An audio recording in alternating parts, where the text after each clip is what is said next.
Hey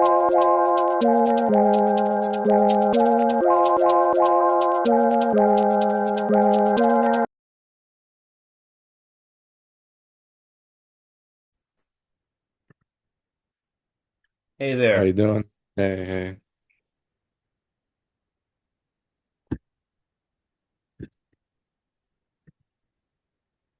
So you wanted to go over some cars for this session? Yep. Yeah. So that's what we talked about, right? Yeah. Okay. Should we do AAMC? Uh like the cars question pack from them? Yeah, we could do that. Okay.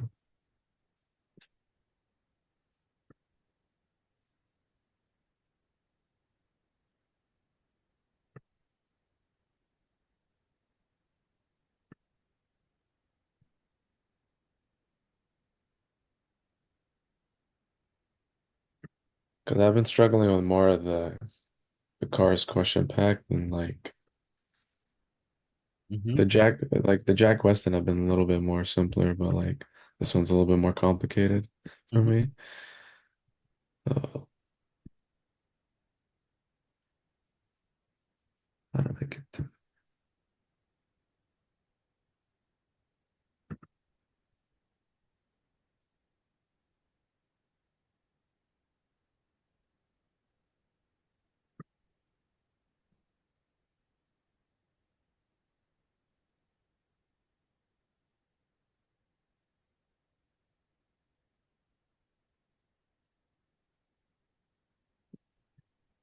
how did they sign me out? Where's going on?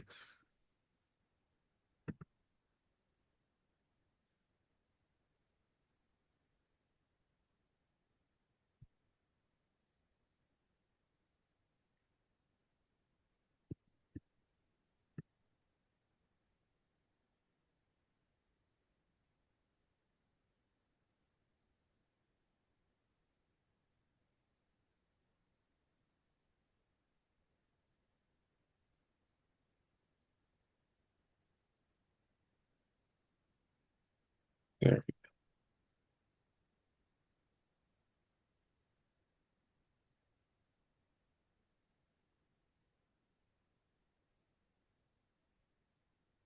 I click open with Jack Weston.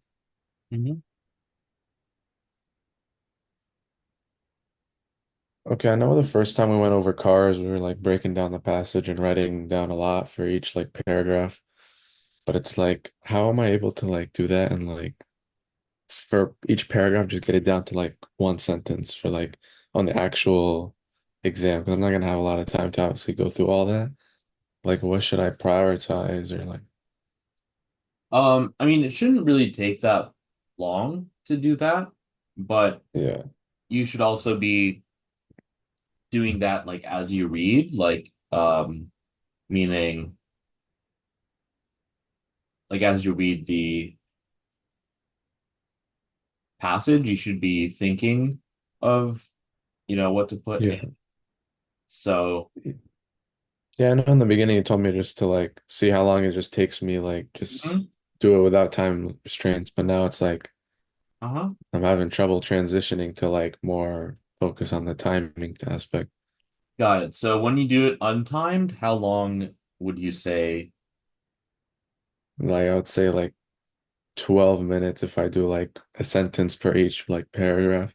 Okay, that's not bad because yeah, you should be spending like around 10 minutes like anyway, so that's Mhm. not bad. You'll just be doing it faster as you. Mhm. So for this one, what should I just kind of read it as I go and then break down each sentence? Yep. Let's see if we can get the entire passage on the screen. If not, then that's okay.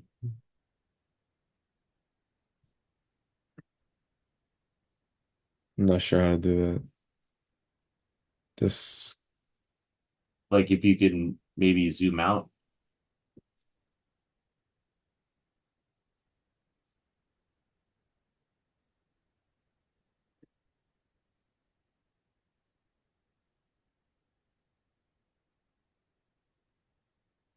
Like that? Yeah, it might. Let's see if you could zoom in just once, and let's see if you can scroll down a tiny bit, fit it all. Ah, I guess not.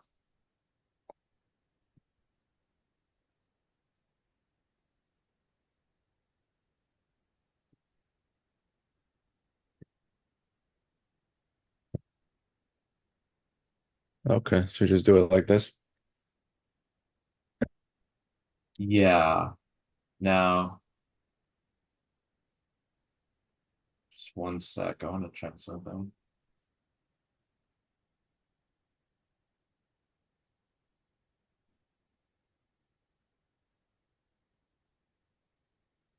Tell me a little bit more about how you do it on the test.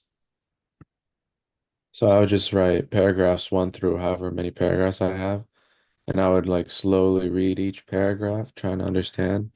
And then I would highlight any like buzzwords or like the when the author like has this like when it's like switches arguments or like I highlight those.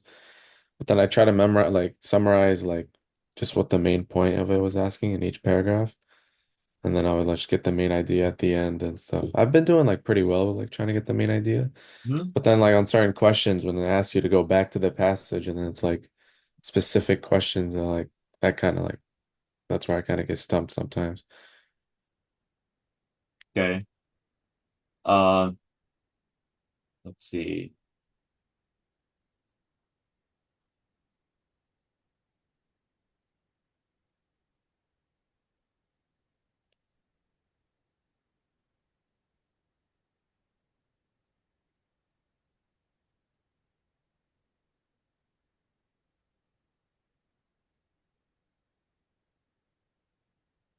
Is this a type of passage that you would have trouble with? Um, I'm not really sure. I struggle a lot with like art passages, like those type of passages, art or like music or All right, let's see if we can really get a old passage old like that. history. Okay.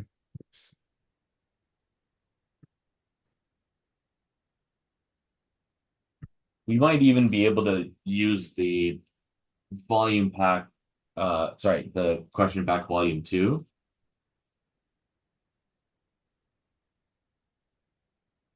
so we can get Okay. an art passage or something like that. I'm down.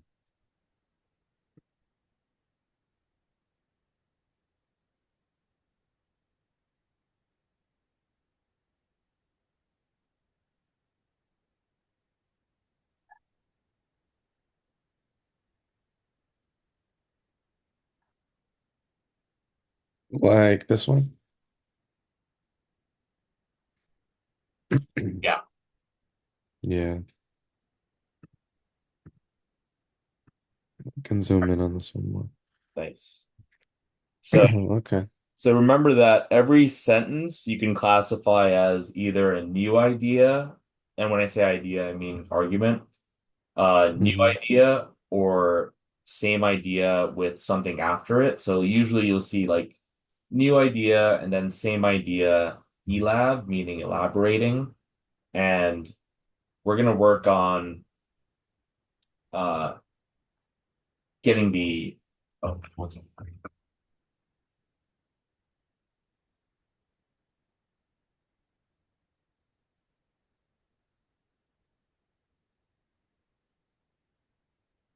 We're gonna work on getting the arguments for each paragraph. So it's not necessarily like summaries, but it's arguments. And Hmm. um so yeah, you can start. And yeah, after each sentence, like tell me what the sentence is saying in your own words. Okay. Yep. Okay. There's no doubt that what we call the modern movement in art begins with the single-minded determination of a French painter to see the world objectively. Okay. So she talks about how movements in art begin with French painters seeing the world in an objective manner. It's like a new idea. So it's a new idea. And tell me again what that idea was. Uh, like modern movement in art begins like French determining like painters and how they see the world, French painters or or French painter singular, okay. And what about that French painter? how they see the world objectively. Good. So we have our new idea, and whenever I see a new idea, I think in my head as if I'm talking to the author. I think, what do you mean by that? Mhm. And then we should see the author elaborate. Okay. Okay. There need be no mystery about this word. What Cézanne wished to see was the world, or that part of it he was contemplating as an object, without any intervention either of the tidy mind or the untidy emotions. Okay, so he's saying that this word, uh, this word, I think he's talking about objectively, like there shouldn't be any like mystery about it. It is what this guy, Cézanne, wanted to see the world, and and then part of it was he was contemplating the like the object, I guess. I think he's referring back to this word. So, so yeah, we're now talking about what that word means. Yeah, So what does it mean according to them?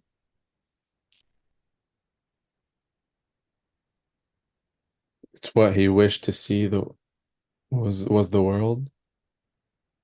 Well, we know that he wished to see it objectively, but what Yeah, does that mean?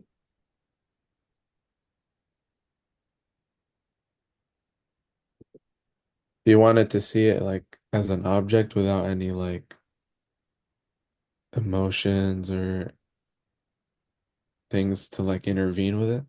Hmm.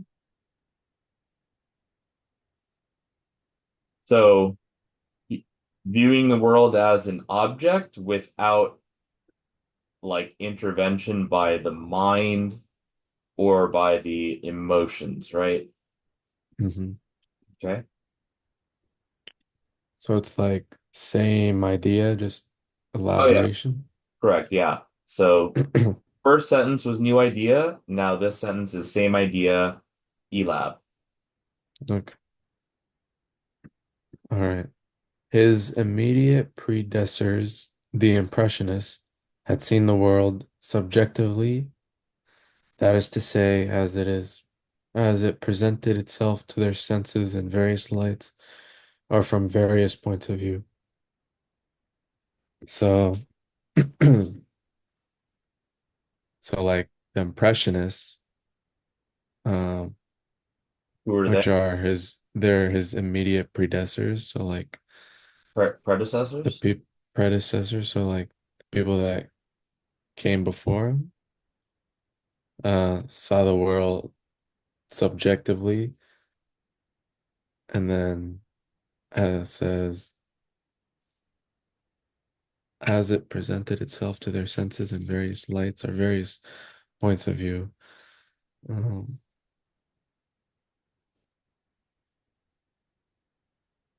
so he's saying like, like the people that came before him also saw the world subjectively, Wait, and wait, what do you mean when you say also? like, because, oh, sorry, I confused these. No, they're saying that people that came before him saw it as subjectively, but then he saw it as objectively. Um, And what's meant by subjectively?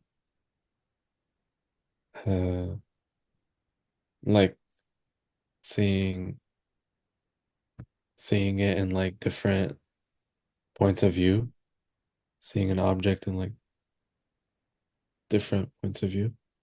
Good. So we could say objectively is just how it is, Hmm. like let's say, in reality, without your mind or emotions changing what it looks like. And then his predecessors, the Impressionists, saw it subjectively, which means that it looks different depending on, lights and various points of view. Hmm. Good. Yeah. Okay. So would this be like different idea? I would still say same idea, ELAB, ELAB? Okay. just because, we're not saying anything different. We're just saying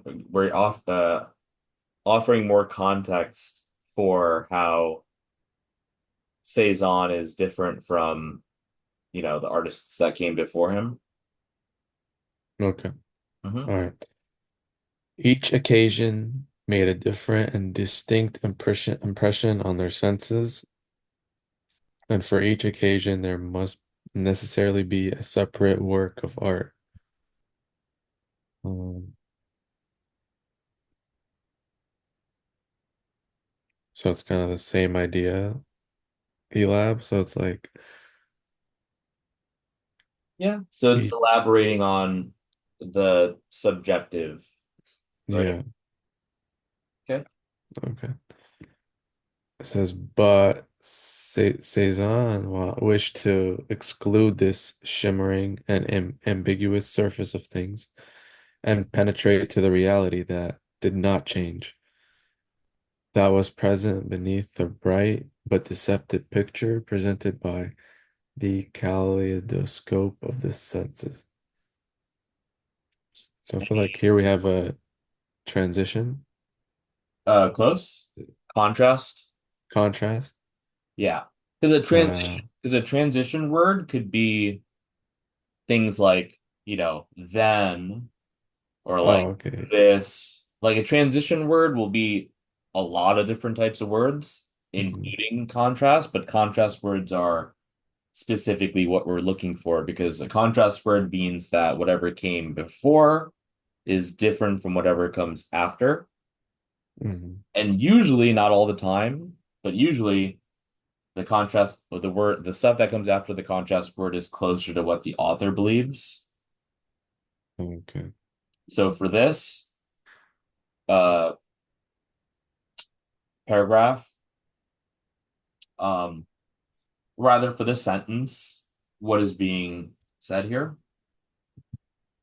He said, I think he's like arguing for his point of why subjectively he wants to exclude the things that like penetrate to the reality that did not change. What do you mean by subjectively?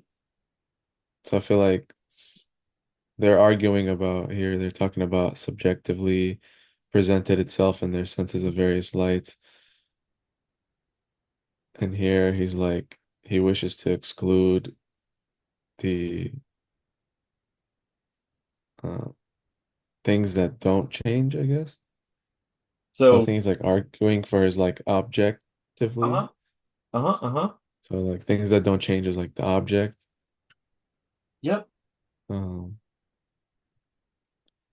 that was present beneath the bright but deceptive picture presented by the kaleidoscope of the senses. So this is like the example of things that don't change.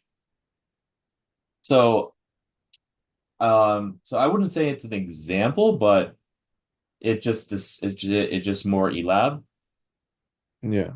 So, things that just make the highlights more like lined Oh, up. sorry.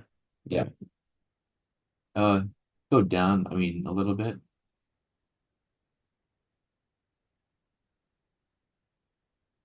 Yeah. So, um, okay. So now, if we look at this paragraph and we look at what I highlighted, you can see that. we start off with a new idea that the modern movement in art started with a French painter who wanted to see the world objectively, right? Hmm. That's our first sentence. It's our new idea. Second sentence, or rather, when I read the first sentence, I'm thinking, what do you mean by that? And so the second sentence is saying Cézanne. So now we have a name of that French painter. And he wanted to see the world as an object, which meant that there's no intervention with, your mind or your emotions. So this is same idea elab as to what is meant by objective and what is meant and who the French painter is that they're talking about. And then in sentence three, we say his immediate predecessors, the Impressionists, had seen the world subjectively. So that's our, I would still say it's same idea, ELAB. And we're just comparing Cezanne and modern movement being objective to previous movement of the Impressionists who see the world subjectively. And what does that mean? It means that there's various points of view. Hmm. And then the next sentence four, we kind of elaborate a little bit more on what's meant by subjective, but I already kind of understand it, so I didn't really highlight anything. And then we have our important contrast word that says, but Cezanne wanted to exclude this kind of ambiguous. What's ambiguous mean? Um,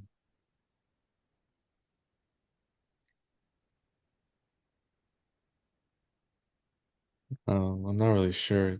Like, What, it's like, like strange or something.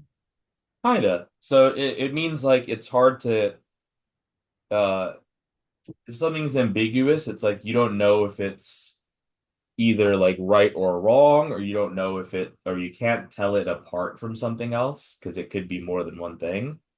So, Okay. so if something is ambiguous, it's like it's open to interpretation. Hmm. And so that's being used, that word is being used to describe the subjective, right? Yeah. Something that's subjective depends on what point of view you have and what type of light. So Cezanne is wanting to exclude that and penetrate to the reality that did not change. And that is another way of saying objectively. So we could say Hmm. objectively is how things are, like in reality. And maybe I'll highlight reality here too. And subjective is just how it appears. Hmm. So, okay. So we read this paragraph, we processed it the way that, you're supposed to process it. And now, if we write stuff down for it, it's just going to be us writing down something that we already understand. So, like, to talk about, like, how to do it on the test, you want to do what we just did. I know we only went, like, the only reason we're going, or it feels like we're going slower is because in cars, like, I can't, like, in physics or in any other subject, I can just be like, okay, this is what you do, this is the answer. Yeah. But in cars, it's more like, like I have to make, Yeah. how do you Yeah. come up with that stuff? So, so it might seem slower because of that, but that's the only reason. Aside from that, though, we read this paragraph and we understand what it's saying, and writing it down is just going to be our way of like organizing our Hmm. thoughts and then having something that we can look back to if we need to look back to it. But ultimately, it wouldn't take too long to write something down. Like that's a common kind of, question that students ask me. They ask me like, if I have to write stuff down for each paragraph, you know, how am I going to do that on a time crunch? And the answer is, and I know it sounds like a kind of not that useful of an answer, but it's just like with practice, you just get better with it. So, what can we put for this paragraph? So it's a Cézanne, the French painter that saw the world uh objectively, like, and then parentheses say not changed, and then just I would say is immediate, like I would say the Impressionists. Now put like immediate predecessors saw the world subjectively. And I would put like ambiguous, like open to interpretation. Okay, so I just wrote modern art, Cézanne, objective in parentheses, unchanging, unlike predecessors, impressionists, subjective, changing slash POVs. Okay. Yeah. So you see that didn't really take too long. It took like a couple of seconds, right? Yeah. So now, now another thing that people tell me, and I don't know if you mentioned this or not, but like, did you say something about like, you it takes long to like try to figure out how to write this in a Yeah. shorter way? Yeah. I end up writing too much sometimes. Yeah. So my answer to that is that it's fine because ultimately it's time that matters. So if it takes more time for you to try to write something shorter, right? Then there's no point in writing something shorter. Like because it'll time is the thing that matters. If something you write feels like it's too long, it's okay because it will take more time to make it short, right? Yeah. Um, and again, with practice, you'll see like because another thing that I do, and I probably said this before, is like with cars, like if there's a passage that you have trouble with, we could do the passage. So we could probably do that like after this passage, we can maybe look at a passage that you had trouble with, and then Yeah, I do. I have one over here. all right, and then for Yeah. that one, I'll kind of do it myself to kind of show you that you could still do it fast, that it's possible to do it fast, and then we can compare our maps. Okay. All right. Yep. Okay. Cool. Continue. Uh, Great revolutionary leaders are people with a single and simple idea, and it is the very persistency with which they pursue this idea that endows it with power. Okay. I feel like this is a new idea. Hmm. Talks about great leaders have a single and simple idea, which is persistent, and that's what gives it the power. Sorry, say that part again. I said, like great revolutionary leaders have a single and simple idea Hmm. and they're very persistent with it, Yep. and that's what gives it its power. Good, good, good. So, okay. Okay. So, but let us ask why, in the long history of art, it had never previously happened that an artist should wish to see the world objective. So we have a contrast, Okay. and it's asking,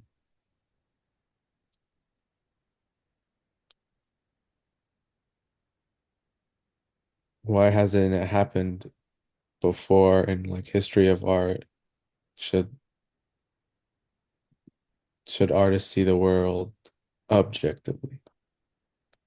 Yeah, right. So we're saying, so yeah, we have a new idea, and we're saying, yeah, why in the long history of art did it never did, why didn't artists ever want to see the world objectively, right?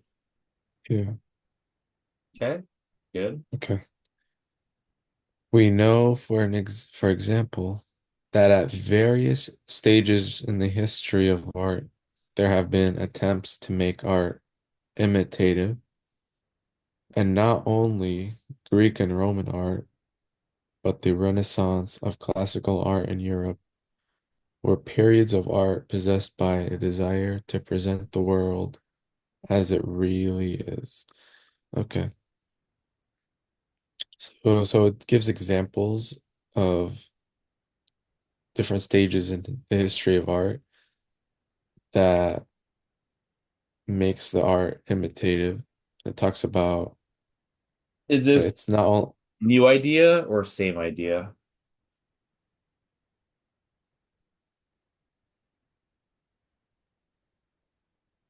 I feel like it's the same idea Okay. because it talks about as it really is. Okay, Uh, yep.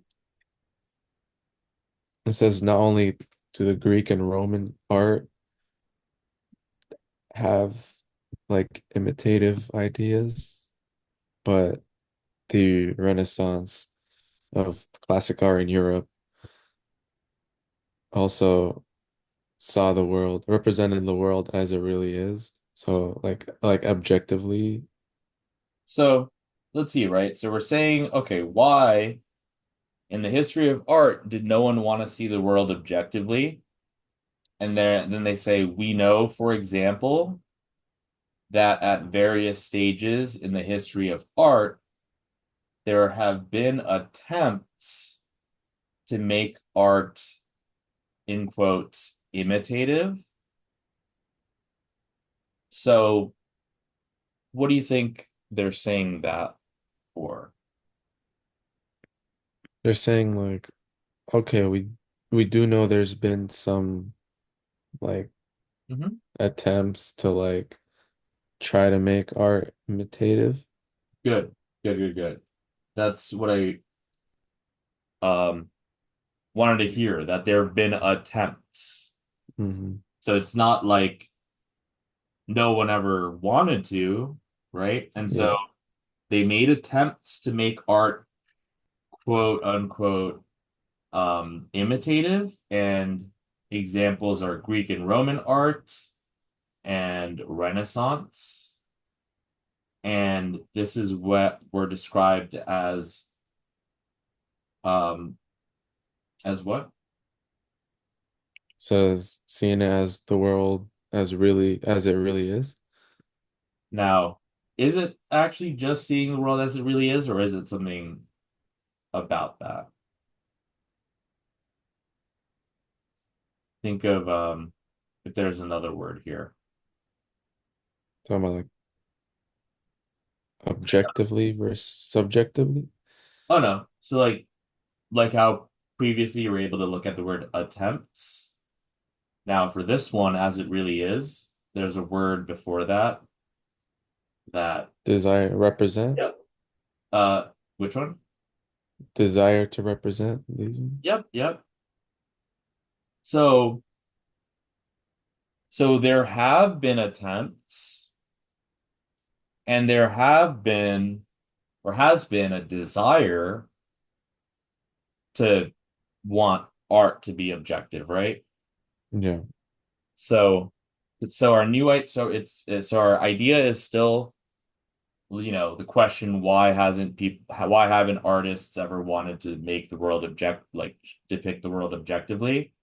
And then we have same idea elab, where we essentially answer that by saying, you know what, artists have tried to make things objective, and they did have the desire to make things objective.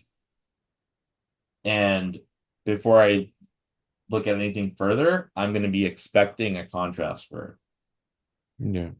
because if our idea here is why has no one else tried to make objective art, and then we say these people always tried to, then afterwards we're probably going to see something that says they tried but they failed or something like that. Okay. Yeah. So it says, but Yep. they're always intervened uh, between the visual event and the act of realizing the vision as an activity, which we can only call interpretive. So to So, feel like something intervened, yep. uh, And what do they mean between the visual event and the act of realizing the vision?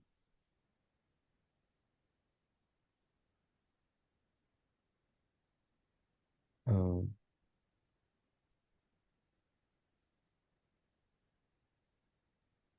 like how we see it, So, what could the visual event be?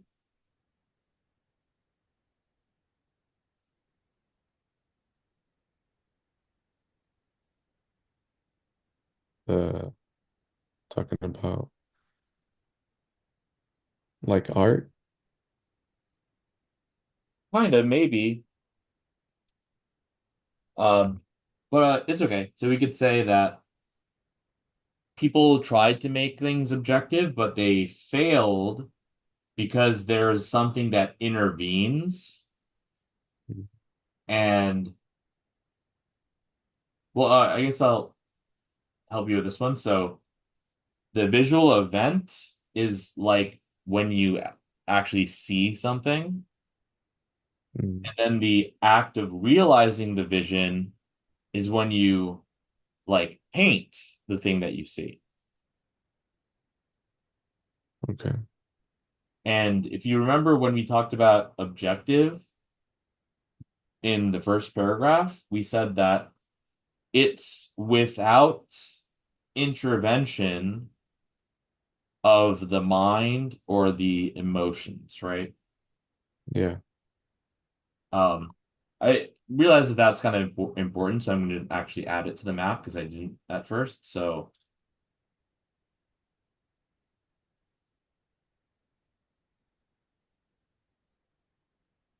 I put before intervention by mind slash emotions. Okay. So you'll see that sometimes like that you'll do something like this because in that first paragraph, we don't necessarily know where it's going to go after, right? Yeah.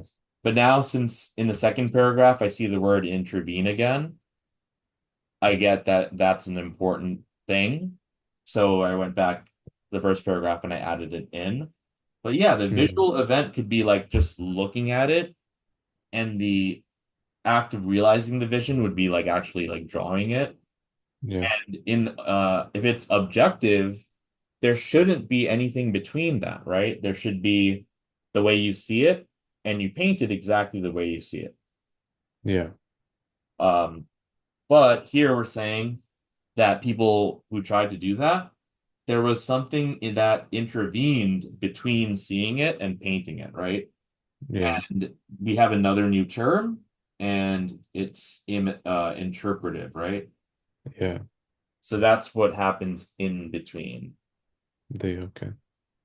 All right. That makes sense. Okay.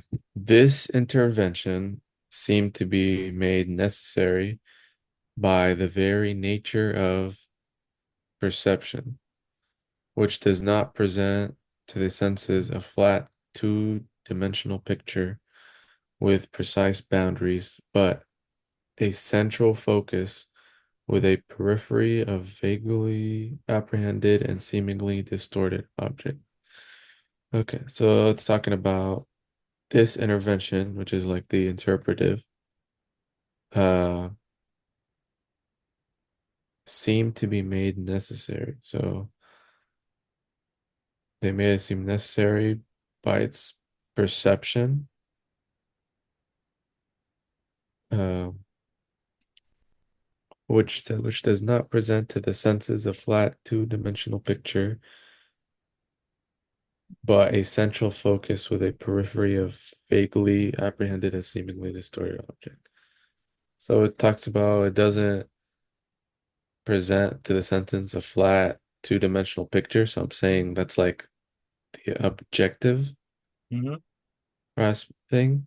Mm-hmm. but it actually has a central focus of like says vaguely like distorted objects. That's what like the interpretive is. That's what it presents. Mm-hmm. Yeah. So we have a bunch of this kind of like jargon, like art words and stuff. Um, but what I chose to highlight was necessary nature perception. What do you think that means? They're like this like intervention, like they made it seem like it was necessary at the time.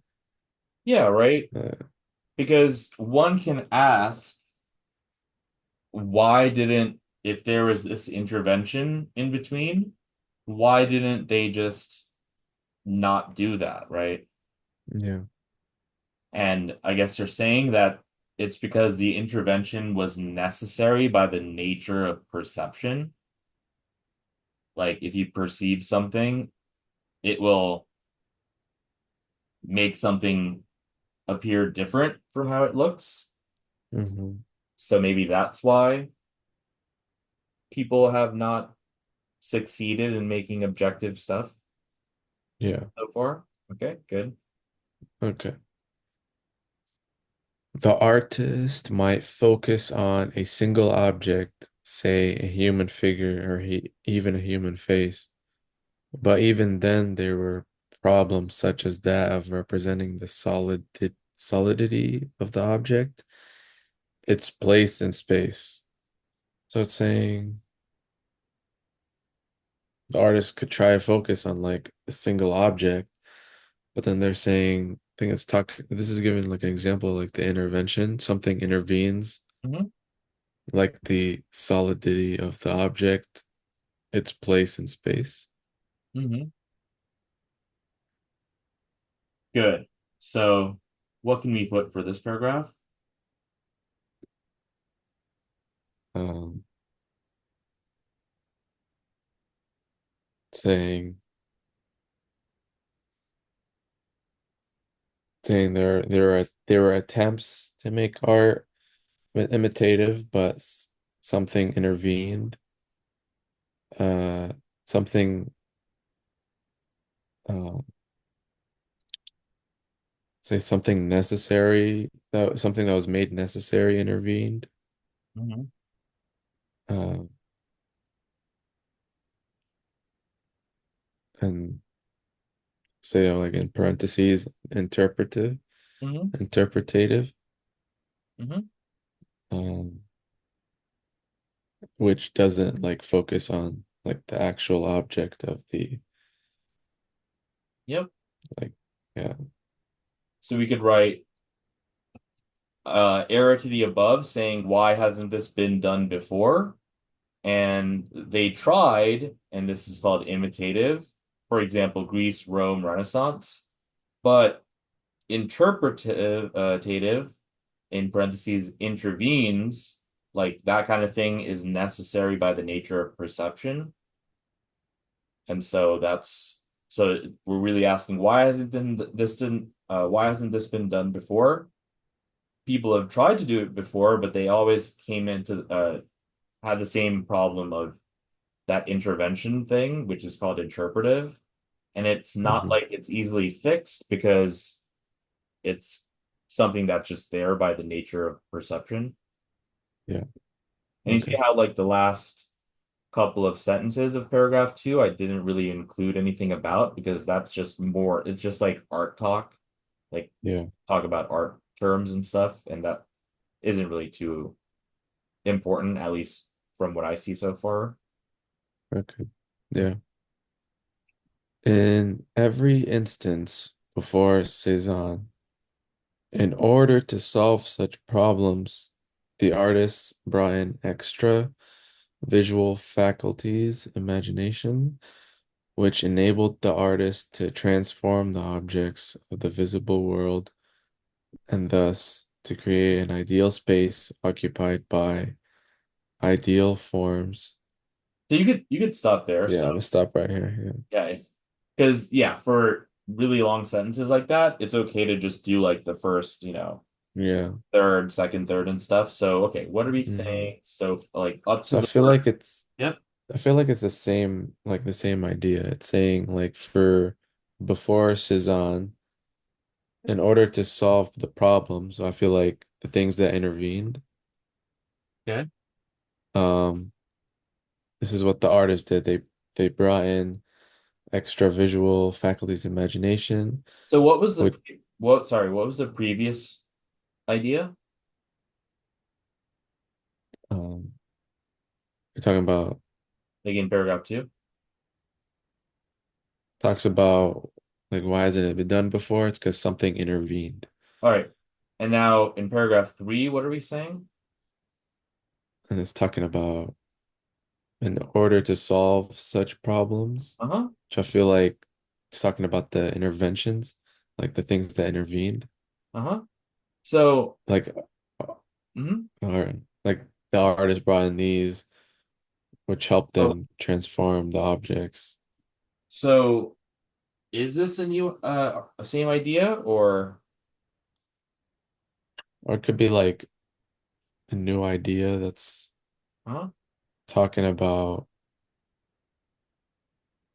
how they solved Yep. the interventions. So paragraph two, we talked about what intervention was and how it's a problem. And but now in paragraph three, we're talking about attempts to solve the problem of intervention, right? Yeah. Good. So new idea, and they're saying, before Cezanne, in order to solve such problems, what did they do? They brought in like extra visual faculties, imagination. So extra visual Oh, faculties, and that hyphen means that imagination is like one of them, oh, okay. right? All right. Then it Yeah. enabled them to kind of transform their objects occupied by to create ideal space occupied by ideal forms. So So imagination. are ideal forms, is that more like objects? Like it's talking about objectively? So let's see. So they said imagination enabled the artist to transform the objects of the visible world and thus to create an ideal space occupied by ideal forms. So sure, it could be a way for, so we know that these are attempts to solve the problem of interpretation. So imagination could probably help you make something, I guess, more objective. Um, Yeah. so okay. Says or intellect, which enabled the artists to construct a scientific chart, a perspective in which the object could be given an exact situation. All right. So, So we have now two extra visual faculties, right? mhm. One is imagination, the other one is intellect, Intellect. right? And imagination, they said something about, ideal space, ideal forms. It's still kind of, hard to understand because it's like art terms. Yeah, But for intellect, it's a little easier, right? Because it says yeah. you can A make like a chart, scientific chart. exact situation. Yep, yep, good. Says, but So a you're system, Mhm. but a system of perspective is no more an accurate representation of what the eye sees than a Mercator's projection is what the world looks like from Cyrus. Okay. So it's talking about, so it's a contrast to what they talk about the perspective here. Mhm. It says it is no more an accurate representation of what the eye sees.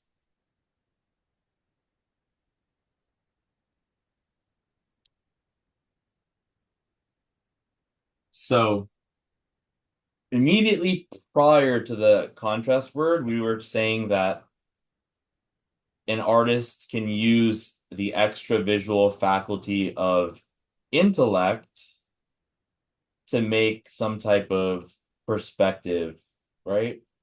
Yeah. And then we have our contrast word. So we know that even if we don't read after the contrast word, we know that we're going to say something like a drawback of this using the intellect, right? Yeah. And so, and then they're saying that this system of perspective, so maybe I'll say intellect, perspective, but this perspective is is no more an accurate representation of what the eye sees than, and I put it in orange because these are examples, then a Mercator's projection is what the world looks like from Sirius. What is that? What do you think that means? Um, like a different point of view. Yeah, kind of. So, um, so like you don't necessarily need to know what these mean, but have you ever heard of like a Mercator's projection or like Sirius? No. Okay, so it's basically like the most like the standard drawing of a map of the world. Mhm. That's the Mercator's projection. And Sirius is a star system super far away, Okay. like actual stars. So I think what they're saying here is that that there's a limitation of using the extra visual faculty of intellect to give us a perspective because the Mercator projection could give you the map of the world, but if you're all the way in Sirius, it won't look like that, right? Yeah. It'll look like a little dot, like the Earth, right? So that's what that is. But I think after it elaborates, so it's Okay. okay if we don't get that, yeah, right away. So yeah. Says like the map, it serves to guide the intellect. Perspective does not give us any glimpse of the reality. Mhm. So, like, I think it's referring to this. It says it guides the intellect, but the perspective doesn't tell us anything about reality. Mhm.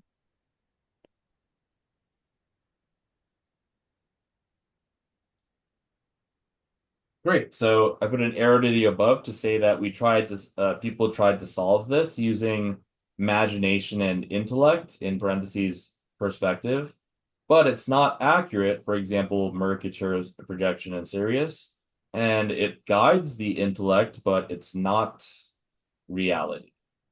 Mhm. Okay. Okay.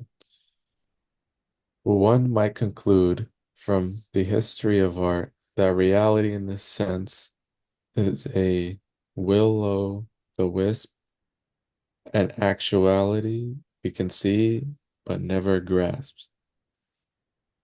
Okay, Okay with so I that. think this is a new idea. Okay. It Yeah. says Huh? like some from like the history of art, Okay. someone could conclude that reality is something that we can see but never kind of grasp. Good. Okay. Nature, as we say, is one thing, art quite another. So is it like comparing what we can see but never grasps? Uh-huh. So like example could be nature is something you can see, but can't grasp, and grasping would be like, being able to paint it in art. Mhm. Okay. But Cezanne, though he was familiar with the art of the museums and respected the attempts of his predecessors, predecessors to come to terms with nature, did not despair of succeeding where they had failed. That is to say, in realizing his sensations in the presence of nature. Okay. Saying this is a contrast, like, although Cezanne was familiar with the art of museums, and then he acknowledges his uh, immediate predecessors that saw the world subjectively, the he did, uh, says did not despair of succeeding where they had failed.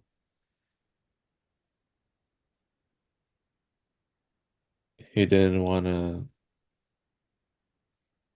continue on their path, I think. Yeah, so seems like we're saying the history of art makes it seem like we can see reality but not grasp it. And C, which means is on, he respected his predecessors, but unlike his predecessors, he succeeded Hmm. by whatever it means to realize your sensations in nature. Yeah. So like I don't really know what that means, but I know that. Oh, and now if we just do like an overview of what we wrote, you can see how it all flows together. And that's what you Yeah. want. So, for instance, paragraph one, modern art is a new art movement made by Cezanne, and it's comes from him wanting to see the world objectively, which is before intervention by the mind or by emotions, and therefore you see something that is unchanging. And this is unlike his predecessors, the Impressionists, who saw the world subjectively, which means that it is changing and it depends on points of view. And Hmm. it also means that there should be some type of intervention. So that's paragraph one. Yeah. Paragraph two, we're saying, okay, why has no one before Cezanne tried to make tried to look at things objectively? And then we say people have tried, like for example, imitative. And examples of that are great Greece, Rome, and Renaissance. But there's something called interpretation or interpretative, which is that intervention of something between, seeing it and painting it. And that it's not like they were doing that on purpose. It's just necessary by the very nature of perception that that happens. And then paragraph three, we ask, okay, why haven't people tried to solve that issue? And people have tried to solve it using imagination and intellect. And for the intellect, it's, making a perspective or like a scientific chart or something. Um, but that scientific chart or whatever is not accurate. And we have the example of the Mercator projection from Sirius, and that this can guide the intellect, but it won't show us reality, which is what objective is trying to do. Then, paragraph four, we say, if you look at the history of art, it seems like it's impossible to, you know, paint reality, but Cezanne was able to do it and he respected his predecessors who did not succeed, but Cezanne succeeded, and they're saying he succeeded by realizing his sensations in the presence of nature. That's a little vague. I don't know entirely what that means, but I think we have enough for this passage. Yeah. So so the way that we did it here, oh, and then also from the highlights, you can see how it directly follows like what I write. Hmm. So, if we talk about like on the test and stuff, if you get to the point where you can like highlight the way that I highlight, it can really help you. Um, but ultimately, what we do is as we read, we think, okay, what does this mean? Um, and after each paragraph, we just think, so like on the test, it could be like after each paragraph, maybe spend like 10-15 seconds to think about what the argument is in each of the paragraphs. And also, Hmm. it's not a summary that we're trying to do, it's arguments that we're trying to do. So we want to Okay. take we want the stuff that we write to take a definitive stance. Because that's usually the mistake that I see with students when I teach them this. Um, like they would say something like, let's say, like, okay, so let's say that someone said, for instance, that let's say someone just said that the main idea is that it's hard or difficult to draw something objectively, right? Why do you think that wouldn't be a good main idea? Um, it's too like like Mm-hmm. it's too vague. It's not really. Uh-huh. It's making it feel like it's not giving any examples or supporting. Yeah, right. Arguments. Good. So what can we then put? We can start talking about Cezanne's point. Like he viewed uh, modern art as objective and unchanging, while the his predecessors that he respected saw it saw it as subjective with like changing point of views. Okay. Um, and it wasn't done before because uh, uh, or like say it was tried to be done before, um, but there was interventions that occurred. Okay. So what about this? We could say Cezanne, first one to be able to paint objectively by overcoming interpretation, Mhm. right? Because in the first paragraph, we said that Cezanne was the first one to be able to draw objectively. Yeah. And then in paragraph two, we say that other people tried, but interpretation got in the way. Hmm. Paragraph three says there's been attempts to solve the problem of interpretation, but it didn't work. And in paragraph four, again, we say that Cezanne succeeded in being able to paint objectively, right? Yeah. So we essentially have, and remember how main idea is a repeated argument. Hmm. So we see that essentially repeated in paragraphs one, two, and four. And you can see how, and the main idea is like we're taking a stance. So we're not just saying Yeah. it's difficult, right? We're saying Cezanne is the first one to do it, and he did it by overcoming that interpretation like issue. Yeah. Okay, so now take a screenshot of the passage with the highlights and the map that we wrote.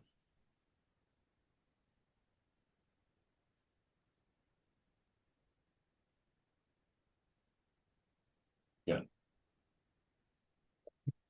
Awesome. And this could also be a good example of how contrast words show you stuff that are really important.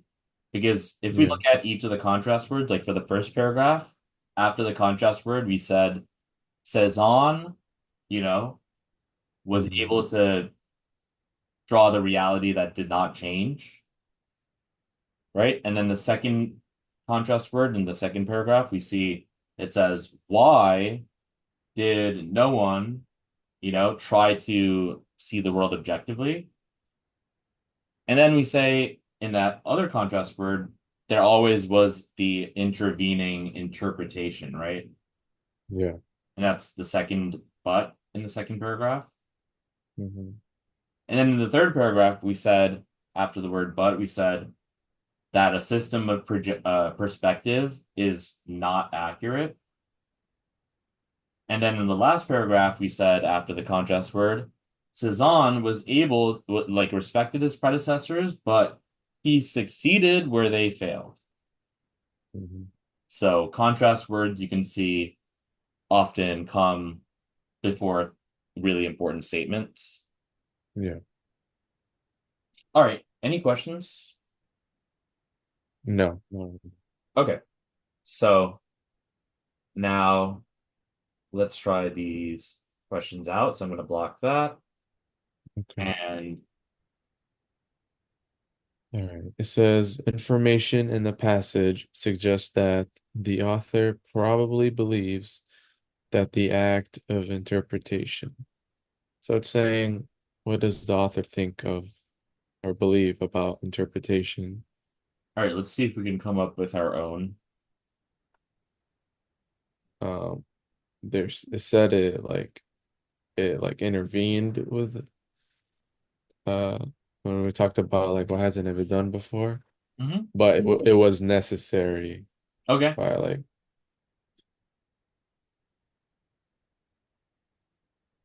yeah. So necessary as part of perception. Yeah. Good. So now we know what we're going to look for. So, but Yeah. let's still start with like A and evaluate. Okay. A allows the artist to view the world more objectively. Uh, no, because it's not it's out of scope, I'd say. Uh, well, what is interpretation?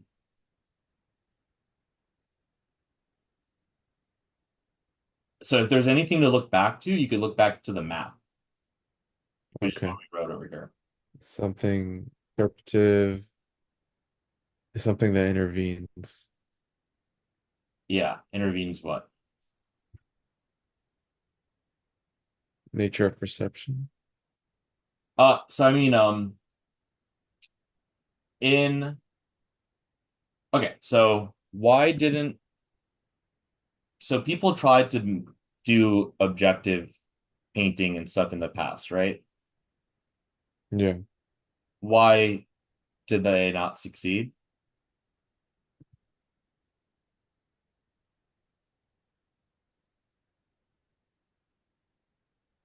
because interpretation intervened.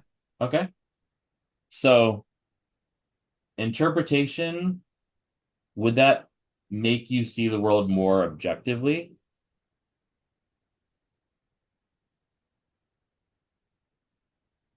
Yeah, Well, then why would Cezanne be the only one, the first one to do objective?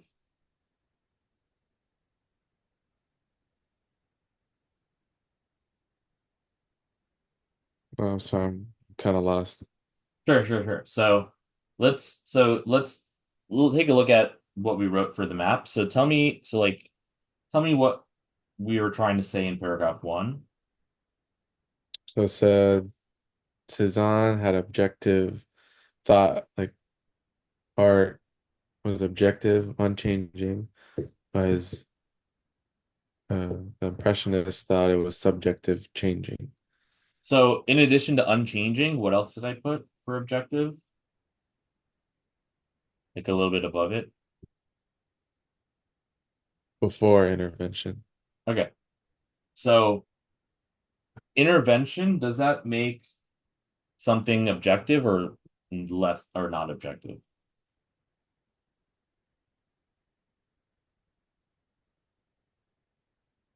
So it says before intervention, Uh-huh. he thought about it as objective. Okay. So So after intervention, it would be like not so objective. so if we think about in the passage here in paragraph one, right? We said what what did we say about objective? Like what did we how did we like define it? Like as it is, like without any, like as an object without any intervention. Good. So that intervention we can also call interpretive, right? Okay. But if you have the intervention, does that mean that the painting will be objective or not objective?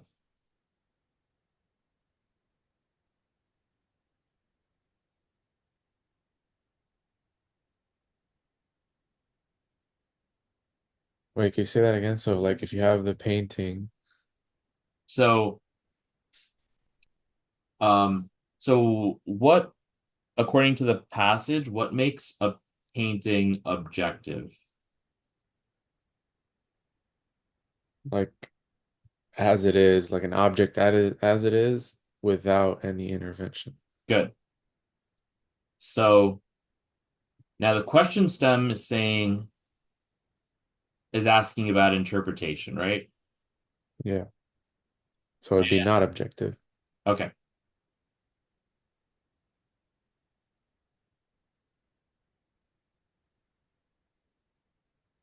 So try A again. So it allows the artist to view the world more objectively. Oh, we said not objective. So, so interpretation should make you see the world more objectively or less objectively. Less objectively. Good.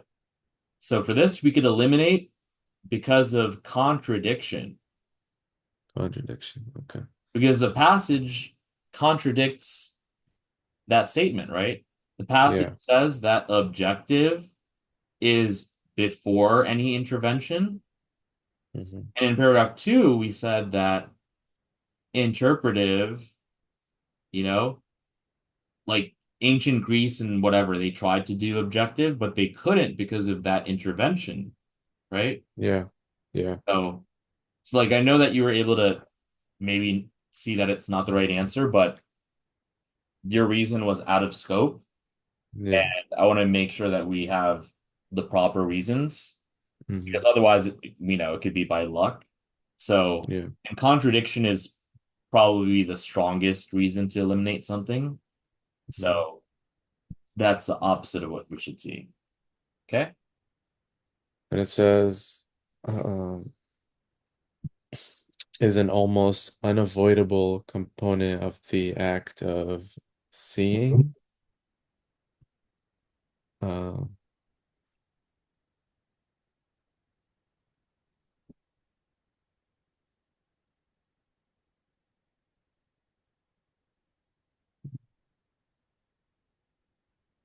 so I feel like is seeing like perception. Could be.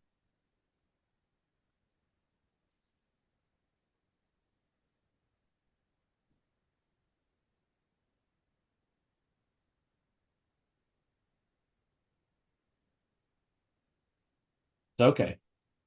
We could leave that one. Let's try C. Was first popularized by Cézanne. I don't know if it was popularized. Never.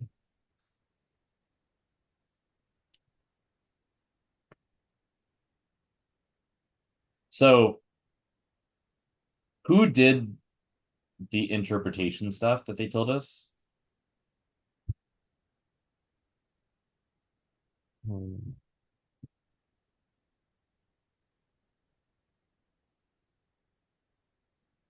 I don't know. I don't remember. Oh no, you could use the map.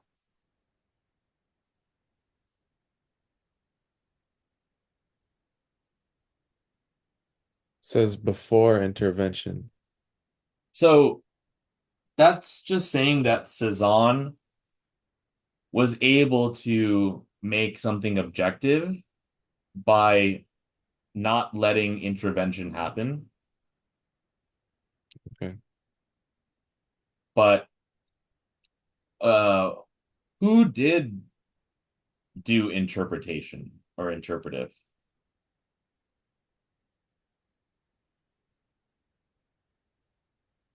It was like the Greece, Rome, the Renaissance. They tried it. Good. So now how can that influence choice C? Kind of contradicted in the passage Yep, tell me why. because the Greece, Rome, and Renaissance were the ones that intervened Good. for the interpretive. So now there's two reasons, right? Yeah, So the one reason is they are telling us that way back in ancient Greece, they had this issue of interpretation, right? yeah, So that's one reason that we can eliminate C because we can see that it was more so popular prior to Cezanne. yeah, But now there's another reason we could eliminate it because isn't Cezanne the first person to overcome interpretation? yeah. Like that was our main idea, right? hmm So we could eliminate C on what reason? Uh, the contradiction. Yep. Okay. And then D talks about became the dominant force in art many years after Cézanne.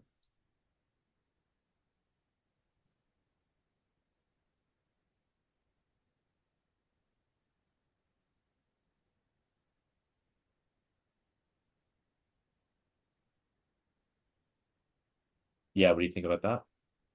Um,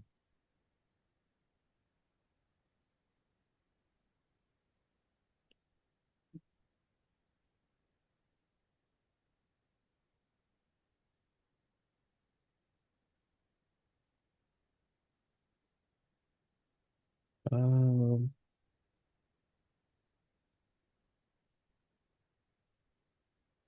So, all right, let's try this, right? Interpretation is that something that makes something more objective or less objective? less objective. All right, so I wrote interpretation, less objective. Okay.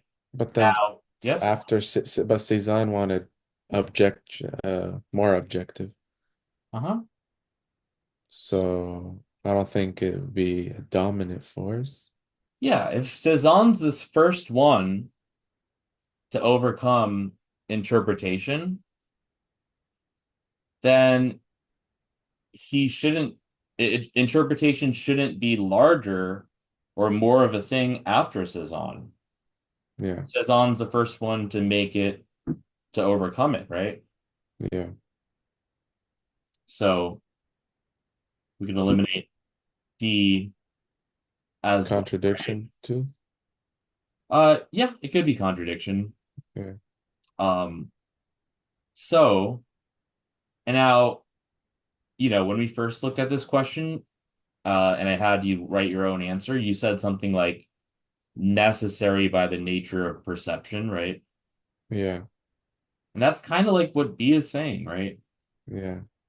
But you see how they're not using the exact same words, hmm and that's why it's important to put things in your own words. But yeah, good. So I want you to be able to when you look at these choices, come be able to uh, you know, Uh, Yeah. yeah. So, mhm. Okay.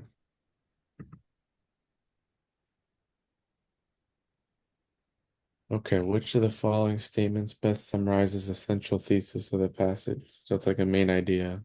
Mhm. We said Cezanne first, objective, uh, by overcoming interpretation. Yep. So it says A, for the Impressionists, each sensory occasion required a separate work of art.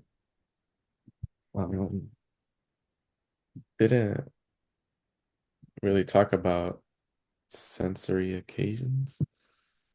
Well, We didn't really, or so just as a rule of thumb, whenever students tell me like they didn't really talk about this, be careful with that because usually, or they talked about it, but not until like it wasn't the main idea. It was like just a small portion of it. I feel like they can, so yeah, now did I talk to you about main idea versus structure questions?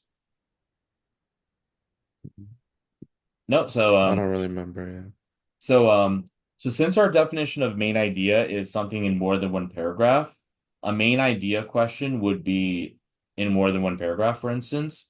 Mhm. Structure question is if they're talking about a specific paragraph. And for those structure questions, the answer should be in that paragraph. Now, if it's, in a different paragraph, we could eliminate a choice call based for the reason called localization.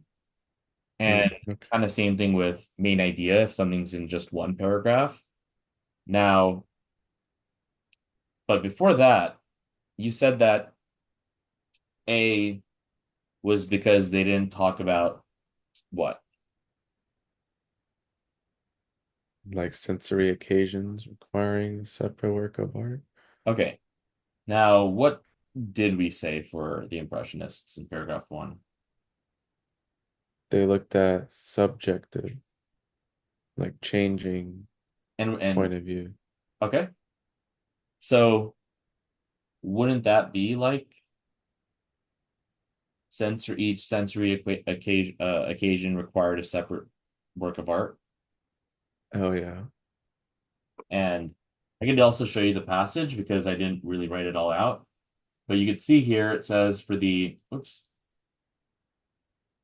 Oh yeah. it says presented itself to their senses in various lights. Each Yeah. occasion made a different and distinct impression on their senses, and for each occasion, there must necessarily be a separate work of art. Oh yeah. Now, they might use, I guess this is even kind of pretty close to the same exact words, but a lot of times it won't be. But you see how it says sensory occasion? Here it says senses, occasion, Mm. and then it says separate work of art, separate work of art. So it's actually using the exact same words, So which it's a true actually, statement. Yeah. yeah, but since it's only in one paragraph Yeah. and we defined our main idea as in more than one paragraph, we could eliminate this for localization, Yeah. meaning it's localized to just one spot. Hmm. But yeah, And then it says for B, the use of perspective prevents artists from effectively interpreting reality. Um, this one's talked about in paragraph 3, okay. but it's not really the central thesis. I feel like we can eliminate that based off localization. So, um, this could be also eliminated for Another. Hmm.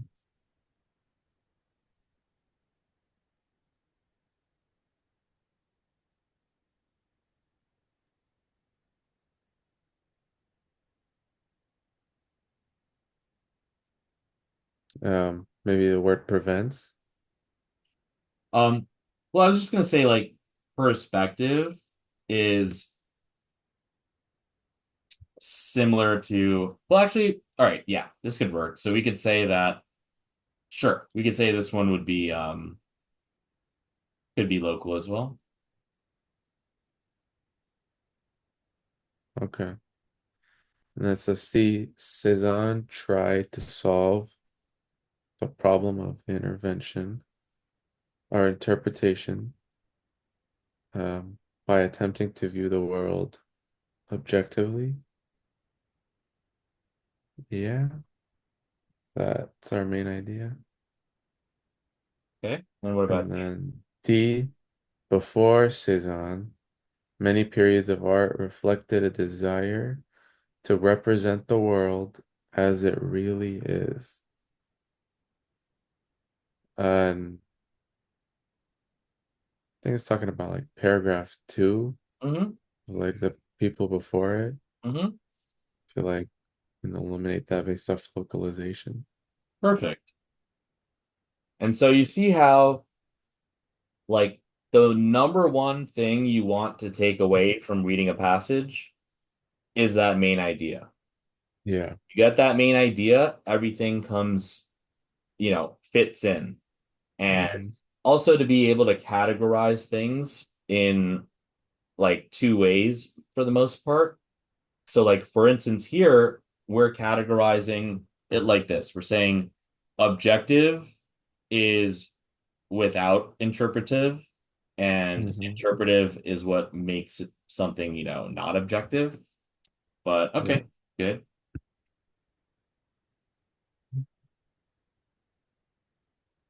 All right. The author's suggestion that reality in art before Cezanne had been a will-o'-the-wisp can most reasonably be interpreted to mean that artists before Cezanne had not. I think it's this one's talking about the artist before Cezanne, so I feel like it's talking about paragraph two. Um, Um, where did we talk about uh well, this could be like even though Will o' the Wisp is in that last paragraph, this can still be a main idea question. So, but yeah. So they're saying like so that Will o' the Wisp thing I wrote in paragraph 4. I didn't use it the exact words, but it's where oh yeah. it's where I wrote that the history of art seems to be able to see reality but not grasp it. Hmm. So yeah, so they're asking us that statement, what does that mean about artists that came before Cezanne?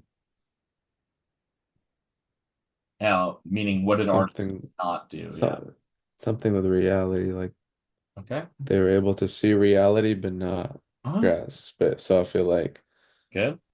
they have, so it's between C and D. They attempted to imitate reality faithfully.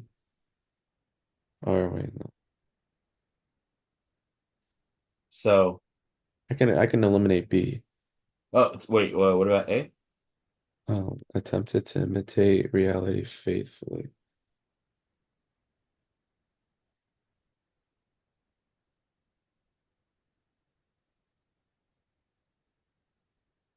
So, did artists before Cezanne attempt to imitate reality faithfully? So they can see reality but not grasp it. Oh no, I mean the imitative part. So so you could use the map Mm. to see where we wrote imitative. Imitative was in paragraph 2, but this one's talking about paragraph 4. So Oh we no. can, So yeah, so sorry. So the will o' the wisp thing was in paragraph 4, that's true. But it's saying it's asking about artists before Cezanne. So it's gonna be talking about, you know, all of this other stuff in the passage. So let's start with A. So A is talking about imitating reality faithfully. Now, that's in paragraph 2, right? And what did we say about that? they try, say Hmm. the ones before them, they tried to imitate it, So but now, then there was interventions that came to it. so this is saying Cezanne had, sorry, artists before Cezanne had not attempted to imitate reality faithfully. Is that true? But they did attempt it. Good. Yeah. So that's out for contradiction, right? Hmm. Okay. What about B? Agreed about the value of impressionism. That one doesn't talk. So now this is going to be a good place to use out of scope because Scope, yeah. we never talked about the value of Hmm. Impressionism. And also, if the Impressionists were Cezanne's predecessor, Hmm. it means they came before Cezanne. And ancient Greece and Roman stuff had to have come before Impressionism. So yeah, that won't work. What about, and And then then it what says, about C? been able to perceive reality. Hmm. Um,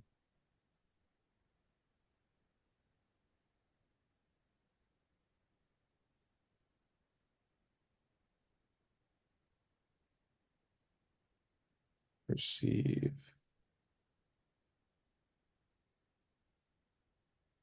So what's the difference between C and D?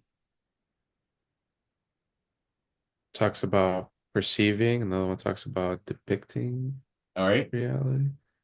But we talked about before in paragraph 2 that they did come by the nature of perception. So I feel like that's why C is a better answer than D. So, um, so in paragraph 4, for instance, we say that people can see reality but not grasp it.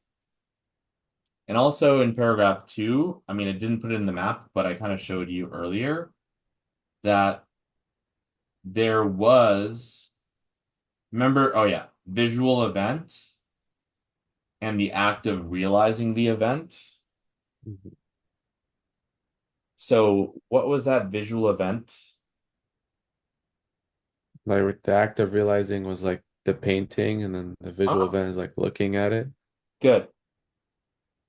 And interpretation happened in between, right? Yeah, So, what do you think? So C is so the visual event, is that closer to C or D?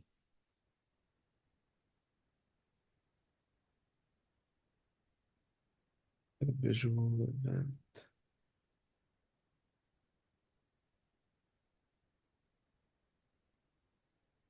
Like you I'm said not visual. sure. So you They, said, they they sound the same. I don't know. oh no. So it's you said it before. So Like perceiving reality, like visual perceiving, like looking at it. yep, and then the act of Depicting, yeah, sorry, and then the act of realizing the vision is like what? like the actual painting, like the Good, reality of it. good. So now for choice C, is that closer to the visual event or the act of realizing the vision?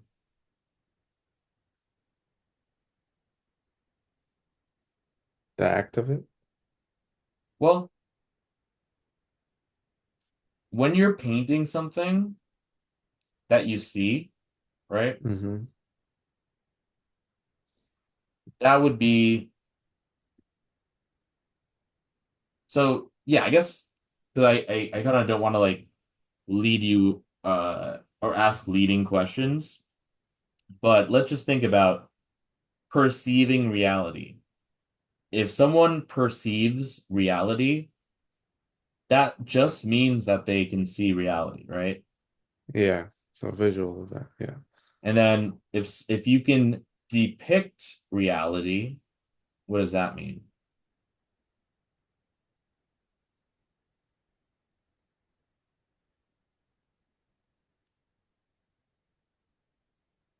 Depict reality, like Mhm. seeing it how it is, or So, I don't know. so if you go back here, the visual event was what?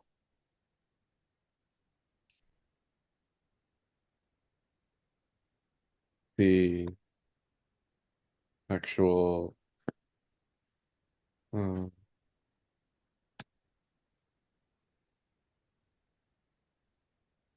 Maybe seeing the seeing it, object. Yeah. Yeah. and then act of realizing the vision could be what? Depicting it. Yeah, depicting it in what?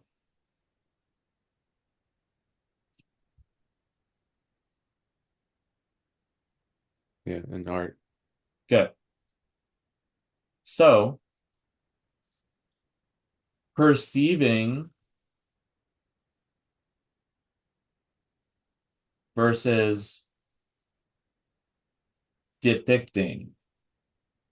Yeah. Perceiving, is that closer to seeing it or depicting it in art? Did I say that again? So perceiving, is that closer to the visual event of seeing the object? That one's the visual event, like actual seeing it. Good. And depicting? So it's depicting you're realizing the vision. So realizing the And what does that mean? like depicting it in art, like seeing it. Yep. Like, Good. So choice C says the act of actually seeing it. And hmm. D says the act of painting it, right? Yeah. So the artists who came before Cezanne, they're asking what did they not do, right?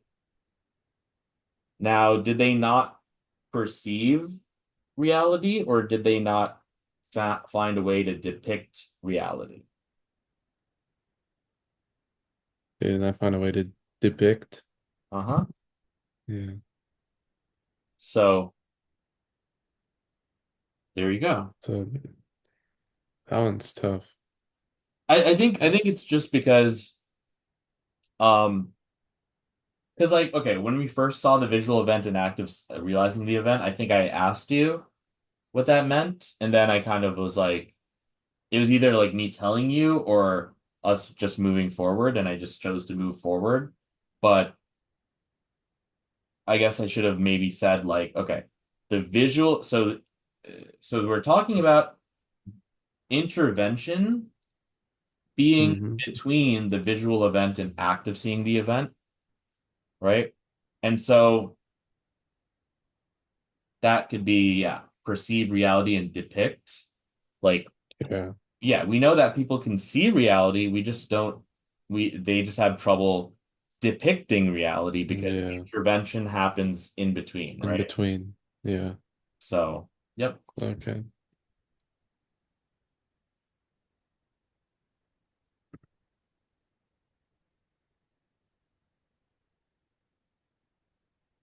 Okay. Okay. The author's assertion that Greek, Roman, and Renaissance art tried to represent the world accurately is. So we talked about this in paragraph two. Like these are the ones that came before, Mhm. or they talked about why hasn't it been done before. It was by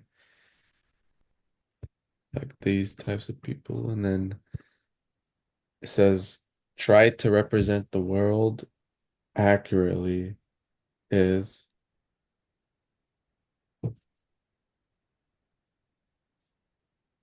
the author's assertion.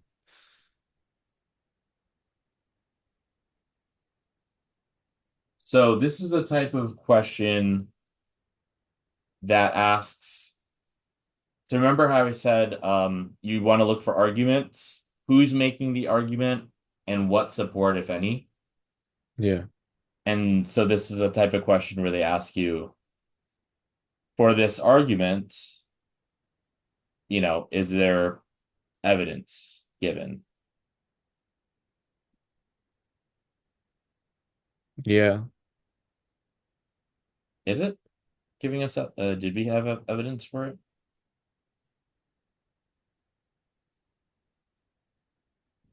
Or it just talks about why hasn't it been done before, and these are the people that tried it. But I Uh-huh. guess it doesn't talk about representing the world accurately.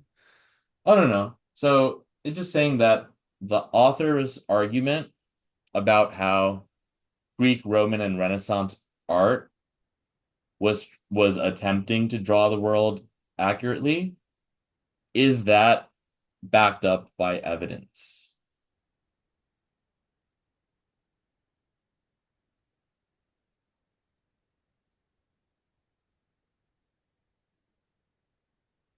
The evidence would be like, this uh like Michelangelo's David or Yeah. some or Mona Lisa, like those would be examples, like evidence, right? Yeah. Did we get anything like that? Not really, no. Okay. So let's start with A. So illustrated in the passage by examples of specific works of art. No, we didn't get that Okay. out of scope or contradiction. Oh yeah. So I guess for this one, these types of questions, it's harder to say if it's like out of scope or whatever, but Hmm. uh we could just say like perhaps no because they just didn't give it to us. Yeah. All right. B, not supported by evidence in the passage. Yeah, like that one. Okay. And then C, supported in the passage by a discussion of the nature of perception. They talked about the nature of perception, but they didn't bring any support for this. Uh-huh. So, no. And then contradicted by evidence later in the passage. No, there's no evidence to contradict. Good. So Okay. this is a common type of question. So that's why we want to always keep in mind, evidence in passages. Okay. It can be It can most reasonably be concluded from the passage that Cézanne's work exerted a powerful influence because Cézanne uh, talks about his influence um, So what is it asking? can be concluded from the passage that his work talks about Cézanne's work And what about it? and its influence. Uh-huh. So it's essentially asking why is Cezanne so important, right? Yeah. And why is he so important? Uh, he overcame interpretation Good. And with what his like objectivity. good, good, good. So A, pursued the concept of objectivity with persistence. Um, he did pursue this, but they didn't really talk about like Persistence. So that could also be just because of me not putting it in the Oh. map. Uh, because the thing is, like, when you write your map, it's gonna be unique to you. So, Hmm. like, to me, I already internalized the persistent part in my head, but you can see here, great revolutionary leaders and people with a single and simple idea, and Oh, it is the persistence. very persistency that endows it with power. So, It's a true statement, but I don't know if that's what led to his powerful influence. I feel like it's more of a main idea question. it could be that, but we do also say great revolutionary leaders, right? Okay. Oh, and then even in the first paragraph, this entire movement begins with Cezanne, right? Yeah. So if someone starts an entire movement, they're influential. Hmm. So, okay. B talks about brought extra visual faculties into his work. No, that was different artists that did that. The ones that came before him. And extra visual faculties, is that something that solves um interpretation? No. It was like an attempt to solve it, but it Yeah. failed, right? And Yeah. we know that Cezanne succeeded, so we could eliminate B as well. Okay. And then C expanded the concept of interpretation. He tried to overcome it. Uh-huh. I don't know if he wanted to expand it though. Good. So that should be out. So yeah. And then D painted scenes as they were presented to his senses. Uh, he painted scenes with like objective, objectively unchanging. Yep. So the So senses is more like the subjective yeah, impressionists, right? yeah, change. That's like more changing. Hmm. So it'd be pursued the concept of objectivity with persistence. Yep. Okay. If it were discovered that Cezanne learned the concept of objective painting from another artist, this finding would challenge the contention that Cezanne. So it's saying, let's say Cezanne learned objective painting from somebody else. Um, this finding would most challenge the contention that Cezanne. Um,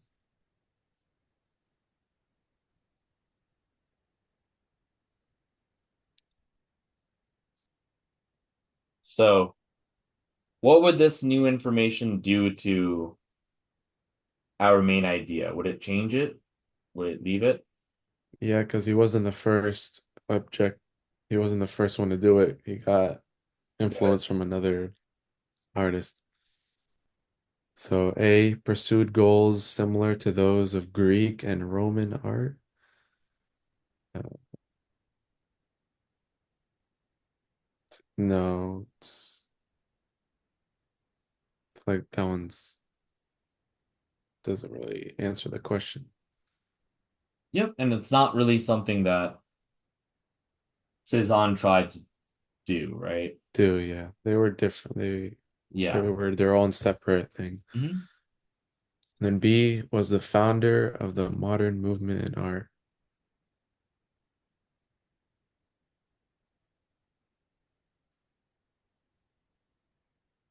Uh, I'm gonna come back to this one. Okay. C respected the attempts of his predecessors to come to terms with nature. This is a true statement, but I don't know if it would challenge the concept of objective painting. So that one's out. D Was familiar with the art of the museums. Um, that one doesn't really. Mhm. They talked about that in the first paragraph, but that doesn't really answer the question of. Yeah, I think it was in the last paragraph, but yeah. Yeah. So I feel like it would be B Yep. because he was not the founder. Somebody else came. Yep. Okay. The author's comparison of a system of perspective to a map is most likely to intended to show that something this was like the differences between intellect and perspective, and then perspective was um,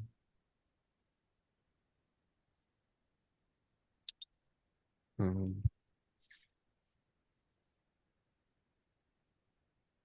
intellectual.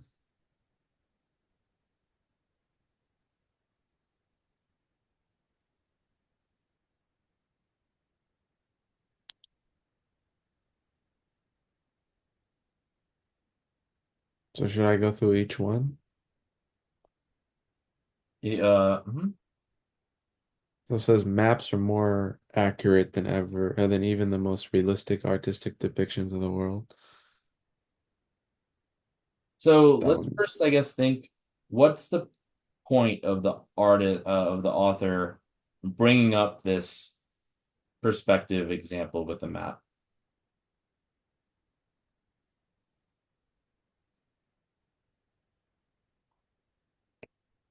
Um, to solve like the intervention. So it was an attempt to solve it, but what was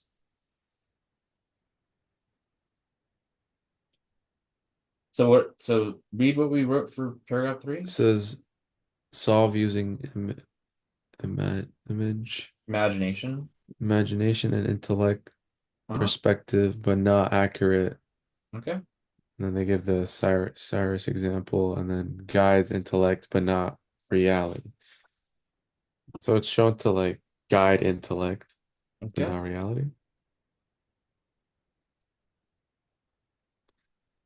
Maps are more accurate than even the most realistic artistic depiction of the world. No, that one we didn't talk about. Like, I guess we didn't really say it was more accurate. Well, Or what did we say though? Paragraph three. said solve using imagination and intellectual perspective, but not accurate. So we did talk about accurate. Oh, I did talk about accurate. Then it says even the most realistic artistic depictions of the world. So we talked about accurate, but did we talk about more accurate No, or less accurate? less accurate. Okay. And this one's saying more. Yeah, So is this rounds out. okay? And it says systems of perspective have grown more sophisticated over the years, while map making has not.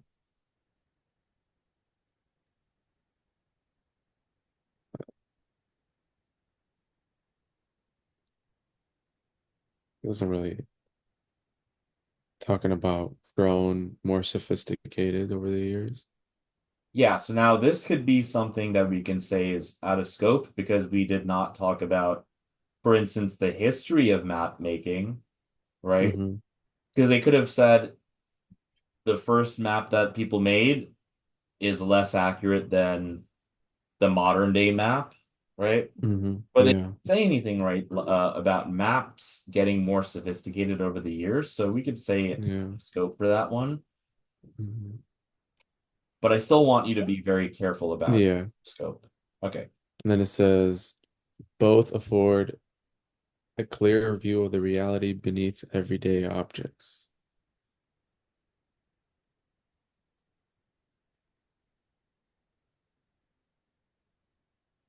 But then we here says we talked about no reality. Yep, guides intel, but not reality. No reality. But here says offers a clear view of reality. It's just Contradiction. contradiction. Then it says both are intellectual methods of perceiving the world. We talked about how they guide intellect. Uh-huh. So it's our best. That one's our best answer. Yep. All right.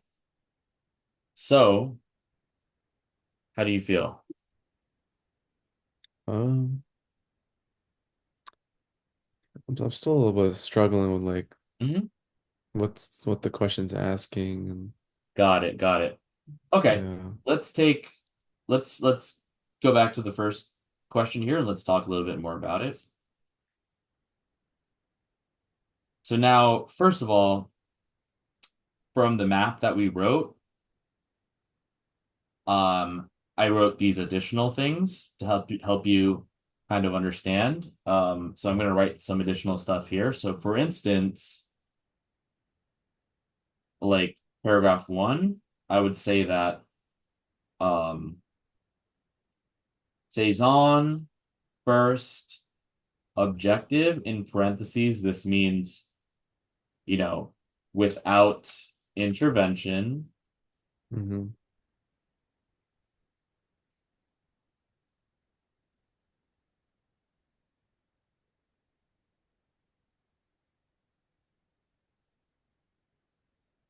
C, first objective, which means without intervention, to depict unchanging reality. P2, we could say that past attempted, arrow to the above, attempted to be objective, but intervention, in parentheses, interpretation, got in the way, was natural, aspect of seeing. So in the past, people attempted to see the world objectively, like Cezanne, except intervention, also known as interpretation, got in the way. Okay. And so I could say an extension to that, what is meant by, getting in the way? So between the visual event, which means seeing the object, Yeah. and depicting the visual event, which is, making the painting. Hmm. So, so we're saying that intervention.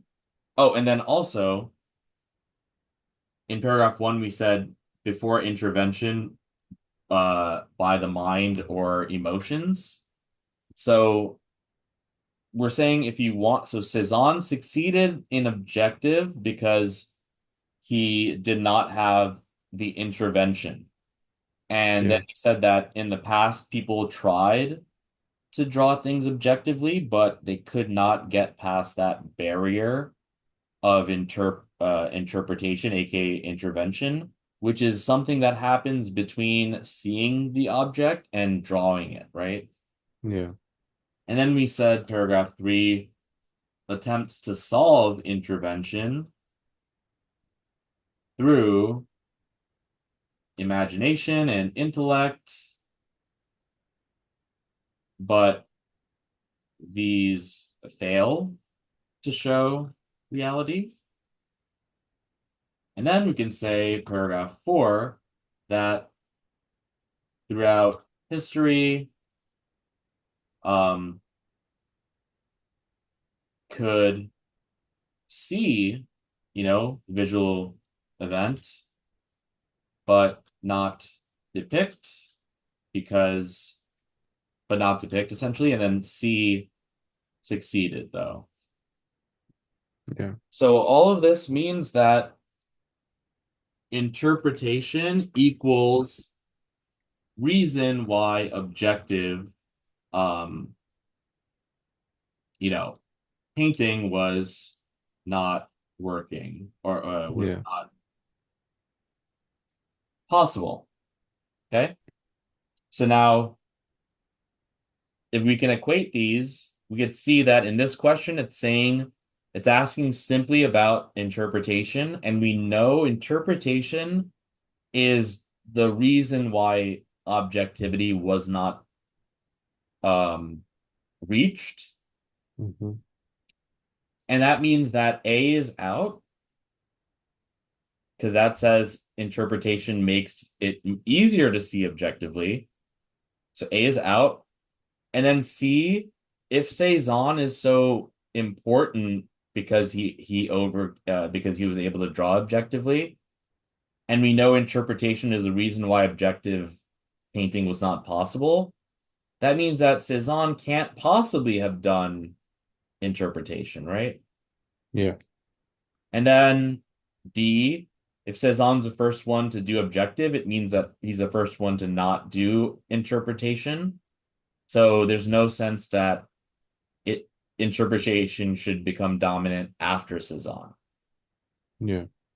And then for B, it's an almost unavoidable component of the act of seeing. That's where we said that, it's um the necessary by perception. Yeah. So for this one, it just made we had to be sure about interpretation being something that makes something not objective, Okay. right?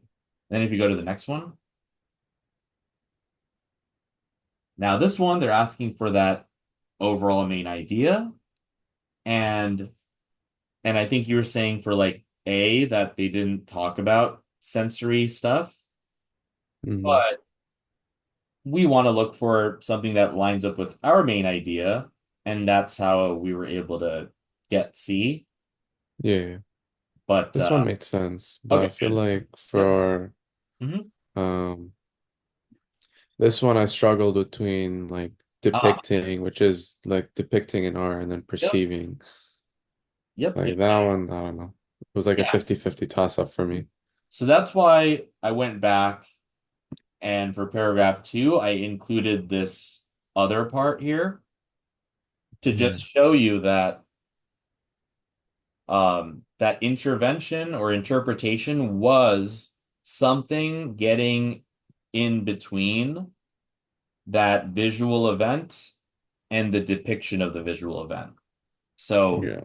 between C and D, when I was asking you, you were able to correctly notice that D says depict, Yeah. but I think the connection was that you didn't see was that depict is the drawing part, Yeah. And then perceive is the actual seeing thing. part. Yeah. And there's no issue with seeing, right?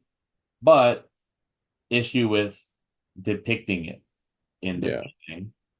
So that's, Yeah. yeah. And then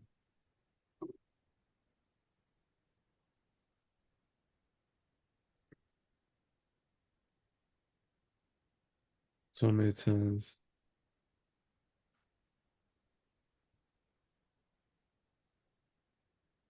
Yeah, this one when I was first looked at it, I thought it was C, but then it talked about expanding the concept, but he overcame it. Like he didn't try to Yeah. expand it, he tried to overcome it. Yeah. Maybe I should have also written something like this.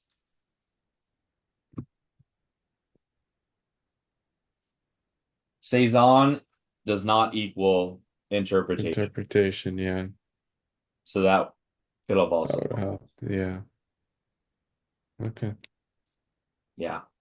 So, um, okay. So yeah. So one of the questions, so yeah, writing it out the way that we wrote out here, I noticed that there are certain things that I didn't include because I kind of just internalized it in my head. So that's why I kind of rewrote it in this type of way to kind of help you see that, you know, N- stuff And that I then for did. like Yep. just sorry for like timing wise, like you said not to look at the clock until like halfway point or something like that. But for Oh, cars, does that still apply or no? when you're doing a practice test, Yeah, like how yeah. do I like let's say for my next full length, like Uh-huh. I end up rushing towards the second half of my thing. Like I start off okay, and then second half I start rushing because Mhm. I'm not running out of time and I'm not analyzing each passage like properly. Uh-huh. So how much time do you have? Do you have to leave? Um, I have a little bit, like 10, 15. Okay, so let's do this. So you said you had another passage open. Yeah. So I'm gonna do this passage. Let me It, see if I have my write up because huh? I had So I'm not sure.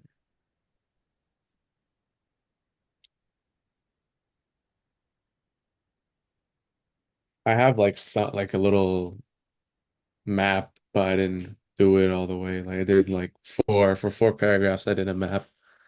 uh-huh. Yeah. So what I'm gonna do for this one is I'm gonna do it myself just to show you that this is something um that you can Okay. do without it taking forever,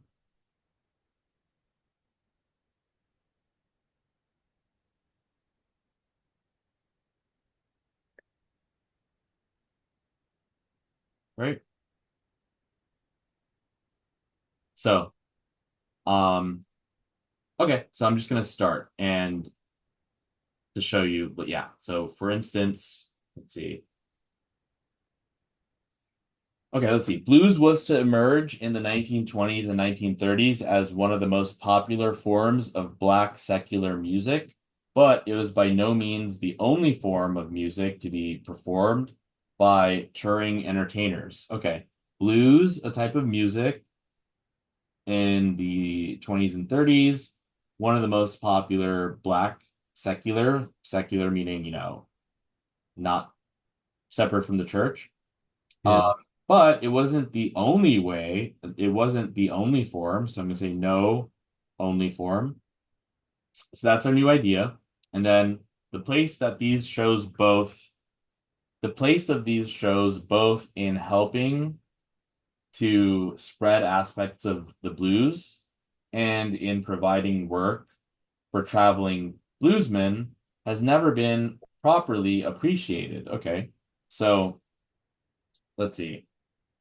The place of the shows helped spread blues and provide work for traveling. Okay, so here I'm going to highlight touring entertainers because we're talking about ones that can travel. And that, we should appreciate more so how this can help spread the blues, but also give work to the traveling bluesmen. Okay, occasional contemporary documentation and more recent recollections hint at a permanent cross-fertilization of ideas and musical styles made available by these itinerant shows, which were by no means insignificant as influences upon the newly emerged blues tradition of the southeastern states. Okay, so here we're saying that um, after we look at some more kind of evidence, like documentation of contemporary, music, I suppose, and recent recollections. It talks about this type of cross-fertilization um, that occurs from these musical styles that happen in these itinerant shows. Itinerant meaning like moving, like, and we're talking about, touring and traveling, which means moving, which were by no means insignificant, so they were significant upon the newly emerged blues tradition. So for this paragraph, so here I'm going to block this out over here. So for this paragraph, I'm going to write blues, 30s, oops, 20s, 30s, um, not only type of Black music by touring, you know, artists, um, place of the shows, spread blues and work for traveling artists. and led to cross fertilization of ideas slash musical styles. So now it seems like I wrote a lot, but you saw it just took like 6 seconds. Yeah. Okay.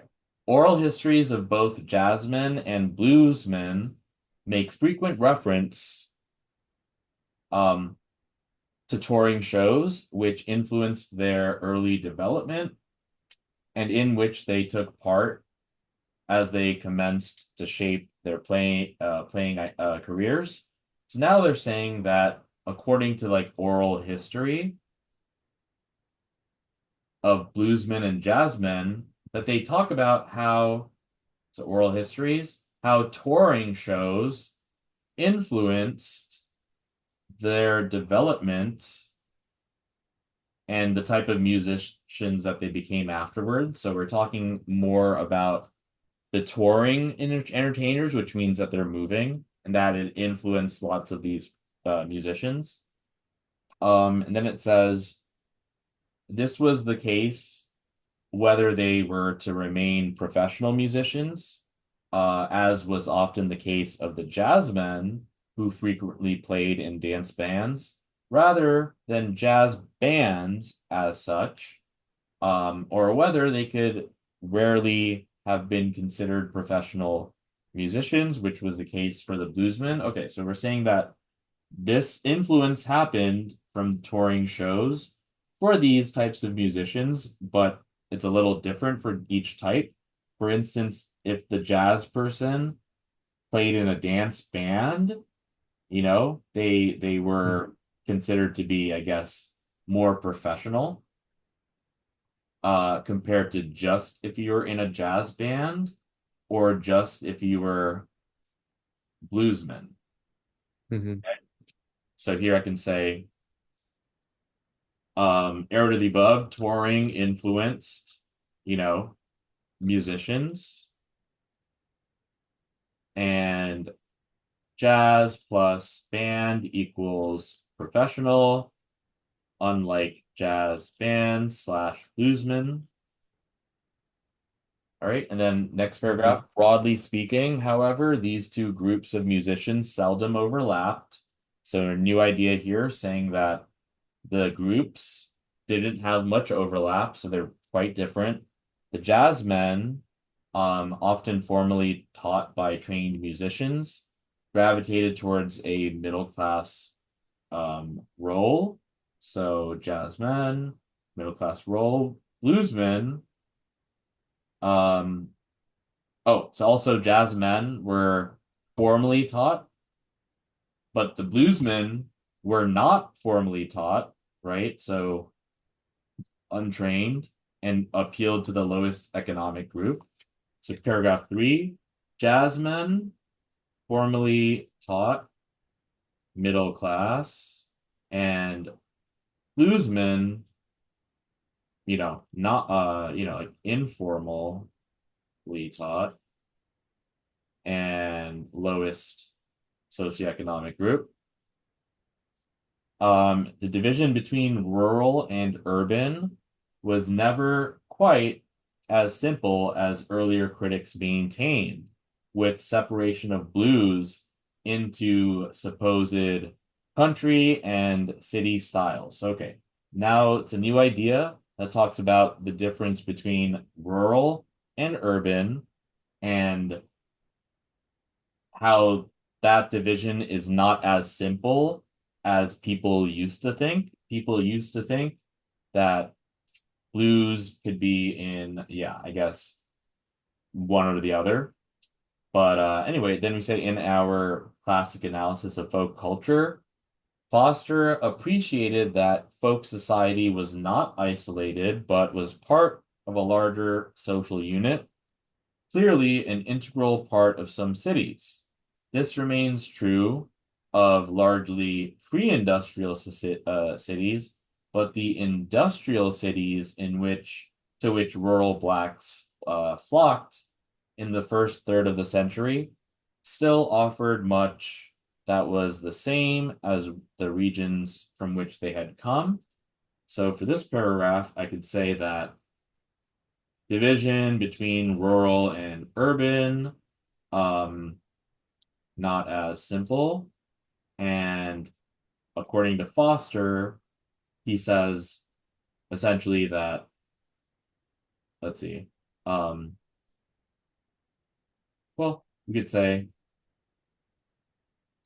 Foster is right for pre-industrial cities, but not industrial cities, which have lots of blacks. Paragraph 5, indeed, logically, many had settled in areas of the cities to which earlier migrants from their home communities had come. So now it's a new idea saying that a lot of the people, like these musicians, settled in the areas or settled in areas in the cities to where earlier migrants from their home communities had come. So I guess like that means like if I'm from New York and Chicago is a place that I want to go to practice my music, a lot of Mhm. people from New York go to like have gone to Chicago, and that plays a role in why I want to do that. So, okay. So we're saying that so blues players, oh wait, sorry. They took their rural homes um to the city. Oh yeah, I forgot to like still highlight some of this stuff, but whatever, let's see. Okay, blues players thrived in this sense of home. Pianist named that guy recalled renowned Harlem Club. Another interesting place in 1920 was Small's Sugarcane Club, a cellar club located on the southwest corner of 135th Street and Fifth Avenue. It was Charlie Smalls's first place and the room where he made all of his money. Charlie came from South Carolina and most of his help were from that state too. And since that neighborhood was full of South Carolinians, it was clear it was near the Ward Line docks, whose boats ran to Charleston and other southern ports. Most of them were dock workers for the line. The lower economic status of blues musicians meant that they needed such local clubs to organize. So here we're saying that, many settled areas of the city in which people from their home communities had come. So this is the equivalent of taking a rural home to the city, and that blues players thrived in this type of home. And then we have an example with Johnson talking about that. So here we can say paragraph 5, um, many settled in areas of cities that lots of others from same origin also came, and blues thrived in this environment. And then last paragraph, thus all major towns would have nightclubs in which bands and other musical acts could perform, um, as well as theaters for various types of stage shows. And so this is just saying that since so many people from their original states and cities came to the new city. Uh, and this is how the blues and these types of musicians thrived, then it makes sense that, there's going to be lots of, these shows, right? These places were divided though. A Durham, North Carolina, um, study has firmly established divisions in the socioeconomic strata of Black audiences linked to whether they listen to blues by street performers or jazz by major touring jazz bands. So they're talking about a study which could be considered evidence, and they found that the middle class Go back to green. Middle class, jazz band. Lowest working class, street singing bluesman. And then, however, a contrast word there. And then we say, we're going to see something different. So then it says, touring shows which featured blues singers, usually women, in the so-called classic blues tradition, did attract interest of people who normally listen to blues in a less formal environment. So let's see. Um, touring shows, blues singer, usually women, attracted the people who normally would listen in a less formal environment, like a street singing person. Mhm. So for this paragraph, we could say that um, arrow to the above made it, made it so it's more like, expanded,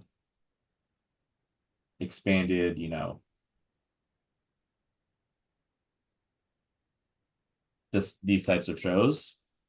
Um, and then we have some North Carolina study that said that um, middle class liked jazz band, lower class liked street singers, but touring women blues singers attracted those who otherwise would just like street singers. So something like that. And so now we can look for arguments that are repeated. So paragraph one, blues, okay, cross fertilization, uh, traveling artists, and then paragraph two, difference between the professional and the non-professional, and then paragraph three, jazz, middle class, blues, lower socioeconomic status. Paragraph four, people move to where they have more of their original people at. And then paragraph five, we talk again about the middle class. And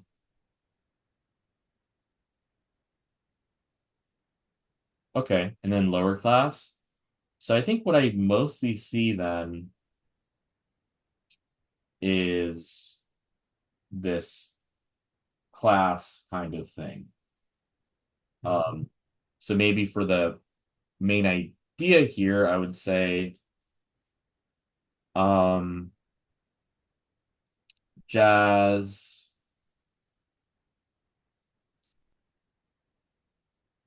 more middle class, blues, more lower class, touring musicians can maybe affect this. So that's what I got. Yeah, you could take your screenshot. Okay. Okay. Now let's see if you can open up your map. I kind of have it written down, but I didn't finish it all the way. I said for paragraph one, Huh?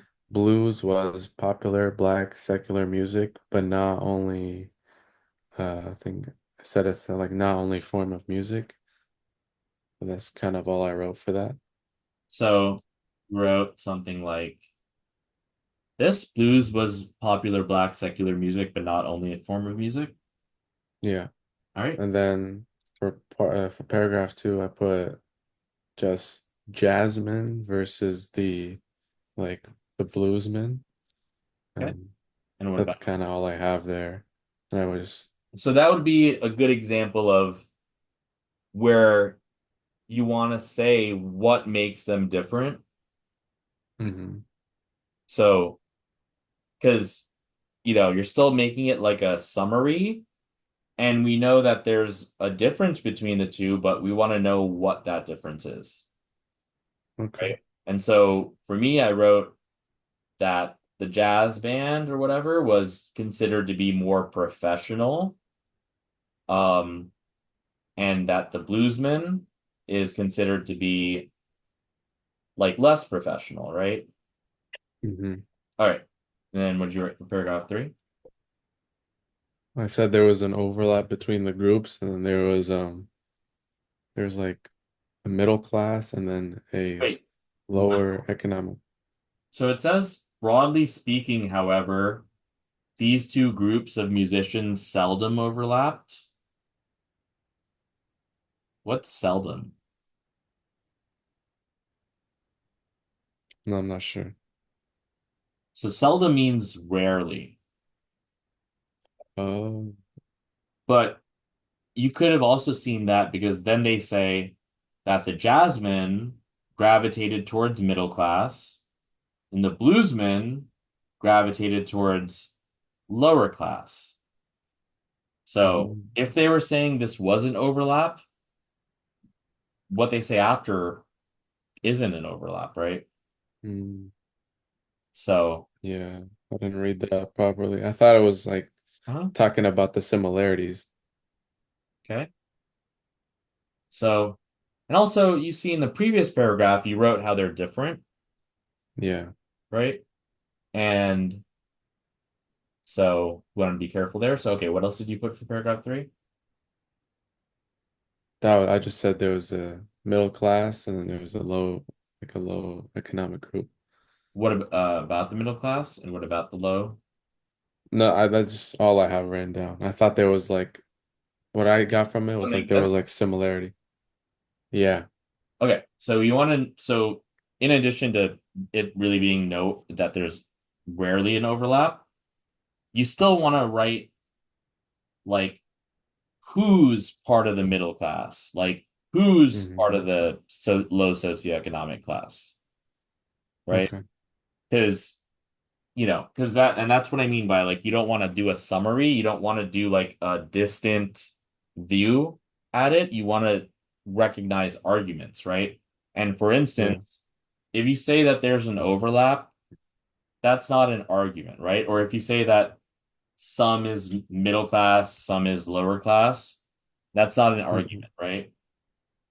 But an argument would be like uh the jazz people were closer to the middle class and the blues people closer to the lower class. Mm. So you see how that's different from just saying that it's middle class and lower class? Because we Yeah. want to know which we want to tie it to some like and previous paragraph, Jasmine versus Bluesman. So Hmm. we want to connect that to which is the middle class, which is the low class, right? Yeah. So that's what I would change there. And then for paragraph four, what did you write?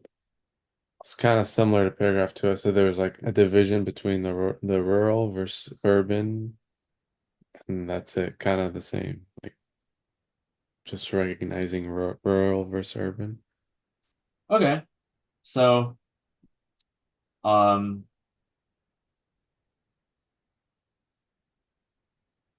now what I would say about that is over here, whoops, it says the division between rural and urban was never quite as simple. Hmm.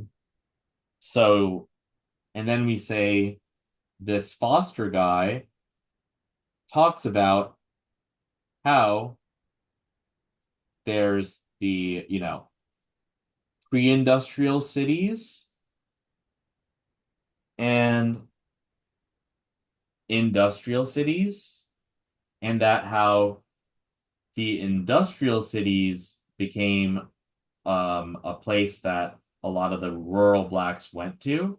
So you could see what I wrote was that there's a that the so instead of so you wrote division between rural and urban, but I wrote division between rural and urban is not simple. Hmm. and that according to Foster, his statement is true for pre-industrial because this Foster says what he says, and then it says this remains true, meaning what Foster says remains true for the pre-industrial cities, but not for the industrial ones, right? Yeah. So you see, I wrote Foster is right for pre-industrial cities, but not industrial cities, which have a lot of blacks. Hmm. So that's another one where you want to be more specific and taking a stance. And then what about for paragraph five? Uh, Different economic statuses like different types of music. Okay. Now, what do you think I would say about that? Needs to be more specific into Yeah, like like what? lower economic status and higher. Yeah, like so if different economic status like different music, which likes which, right? Like Yeah. the this economic status person likes what type of music, right? Hmm. We've only been talking about blues and jazz, right? Yeah. So which economic status is popular for blues and what economic status is popular for jazz, right? Yeah. So you see how for what I wrote middle class like jazz band, lower class like the street singers, Hmm. but then we have some exception with the touring, blues singers and stuff. But it does saying that instead of it just saying that the different economic status means different types of music, it tells you what type of music. Yeah. And okay, what did you put for your main idea? I didn't write a main idea. I thought I like understood it and then I just kind So of yeah, so the main idea is the most important thing. hmm. So you definitely want to come out with a main idea. But if you look Yeah. at your map, it just says paragraph one that blues is not just the only type of music, and then paragraph two that there's a difference between jazzmen and bluesmen, and then paragraph three that there's an overlap and there's something with middle Yeah. class and lower class. We don't know what. Paragraph four, division between rural and urban. Paragraph five, different economic status, like different types of music. There's no Hmm. like arguments here, right? There's no stand. Yeah. So that's not going to help you with, these questions. Like right here, if we just Yeah. look at this question right here, it says, which of the following is closest to the main idea of the passage? You could see that the main idea that I wrote is jazz more middle class, blues more lower class, right? Yeah. And so that one right there, right? Yeah. But so I think with you, if you were using your map like this, it would not have helped you with this. And Hmm. even though none of these other choices really like fit, because like blues and jazz, and also I guess because maybe you thought seldom meant Yeah, that's what not I rare, thought I was overlap, so I felt like huh?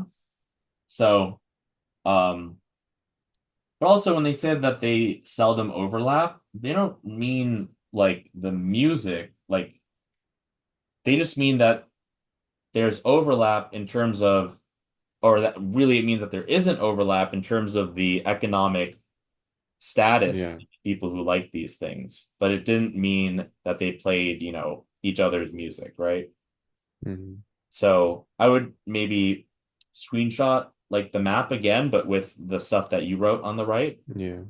And this is how, yeah, and this is good to for us to practice to see. Oh, might as well get the highlights too, because Yeah. but yeah, so this is a good way and good thing that I do with students where we compare the maps to see how to improve the map. So for So you, for practice from now on, should I still be doing it timed or like you're only doing practice test times. okay. So anything that's not a practice test is going to be untimed. Yeah. But I just showed like one of the reasons of doing this is to show you like I don't know I didn't really, you know, look at the clock or whatever, but the way that I did it here, like I still went slower because I was reading out loud and kind of like Yeah, explaining to you, but I just wanted to show you that it could be done in a short period of time, yeah, right? But what you want to take away from this is that it can be done in a short period of time. And because if the option is so this if the situation is okay, you don't have enough time or you have a finite amount of time, what should you do from two options? Either you read through it really quickly, writing a map that doesn't really specify any arguments and you don't think about a main idea, then when you enter into the questions, if you don't know the main idea and you don't really know like what the passage is really talking about, the yeah, questions are just going to be a disaster, right? yeah, So, and oftentimes you would reread the passage for the questions, yeah. which would take up more time at the end anyway. So Mm, that means that if you do it that way, you're gonna lose time from rereading the passage, and you're gonna lose accuracy because you don't have a cohesive whole understanding of the passage. You're only understanding it in a disjointed way. yeah, But this way shows you that it's worth taking the time to read it right the first time and then to put it in our map because then we don't need the passage and we have a very clear idea of our main idea. And that's yeah. the most important part. If you have your main idea, then you can answer most of these questions. Yeah. So, so Gotcha. the purpose of this was to show you that it's possible, you know, on the time crunch, and that it's also worth it. Yeah. And now you also can see, and we can do this, whenever we meet, like, in the future too. Like we can spend like even if we want to spend time on some other stuff, we can spend like maybe like 20 minutes or something on a passage like this where I just read it out loud and do the map myself, and then we compare it to your map. All right. Yeah. But Okay. with the screenshots, you will see how the maps differ, and Mm-hmm. you just want to take more of that stance. Yeah. Uh, Now, you asked me about timing, and I think I said, did I talk to you about checkpoints? Yeah, like every 30 minutes or so. Like, Yeah, yeah. So like for cars, um, I think it was like question like 18 or something like that. But like, you'll have three designated checkpoints, right? So so when you get up to question 27, that's halfway through, and that's when you should have 45 minutes left. And so the first one will be question 18. So question 18, you should have 1 hour left. And then question 27, you should have 45 minutes left. And then question 45, I believe, would be 30 minutes left. And any question that takes too long, like longer than a minute and a half, make it an educated guess and flag. okay. Yeah. So, okay. So you're going to take a new test when? Friday. Got it. In 2 days. All right. Do you Now, think I'm going too fast with the practice questions or with the keep practice the question, same pace? So, because you said one every week. So for third party fully. Like I'm Oh not yeah. going too fast or like Oh, are you like do you have time to like are you like reviewing the yeah, I'm reviewing them. But Okay. sometimes because I'm missing a lot, like it Yep. takes me like a full day and then like a little bit on the next day Got to it. finish reviewing it. Yeah, And so then I'm doing the U world until uh-huh. let's see. And I'm just doing U world in between. Got it. Okay. Yeah. And you're doing the blind review too, right? Yeah. Okay. So we could say um And okay. I bought the 10 practice questions. Yep. So And I'm okay, also yeah. like at this point, Uh-huh. I'm gonna see if I should move my exam back or that kind of give me a good idea. So yeah, so I guess the thing is that for the two practice tests you've already taken, we didn't complete going over them. Um, so, but I think that when you do your blind review and stuff, that you have fewer things to go over. So, Yeah. Well, for Altius, they have they have videos and like passage breaking down each one. yep, So I usually just watch those and it helps me out. got it, got it. So, okay. Yeah. So, yeah, I would say to take that test on Friday and between now and Friday to maybe practice some more cars in the way that, we did it together. Um, Yeah. and then yeah, take your test on Friday, and then we'll meet sometime next week to go over questions that you might still have from the three practice tests that you will have done by that point. Yeah. And if we have a little bit more time, we can kind of compare our cars map, something like Okay. that. All right. Yeah, I'm done. But okay, Yeah. Sounds good. awesome. All So right. let's see. End it up.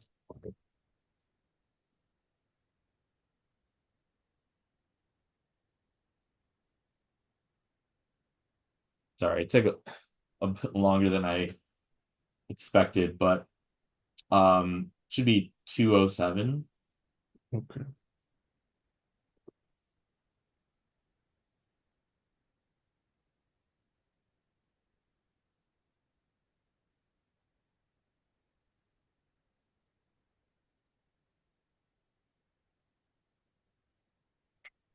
Let me know when you receive it. Mhm.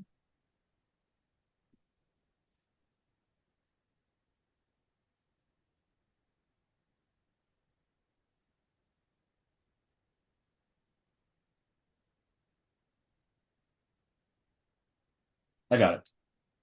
Okay. All right. Then Great, I'll see you awesome. next time, next week. Yeah. Good luck, Thank and you. I will see you, okay? All Take right, care. bye.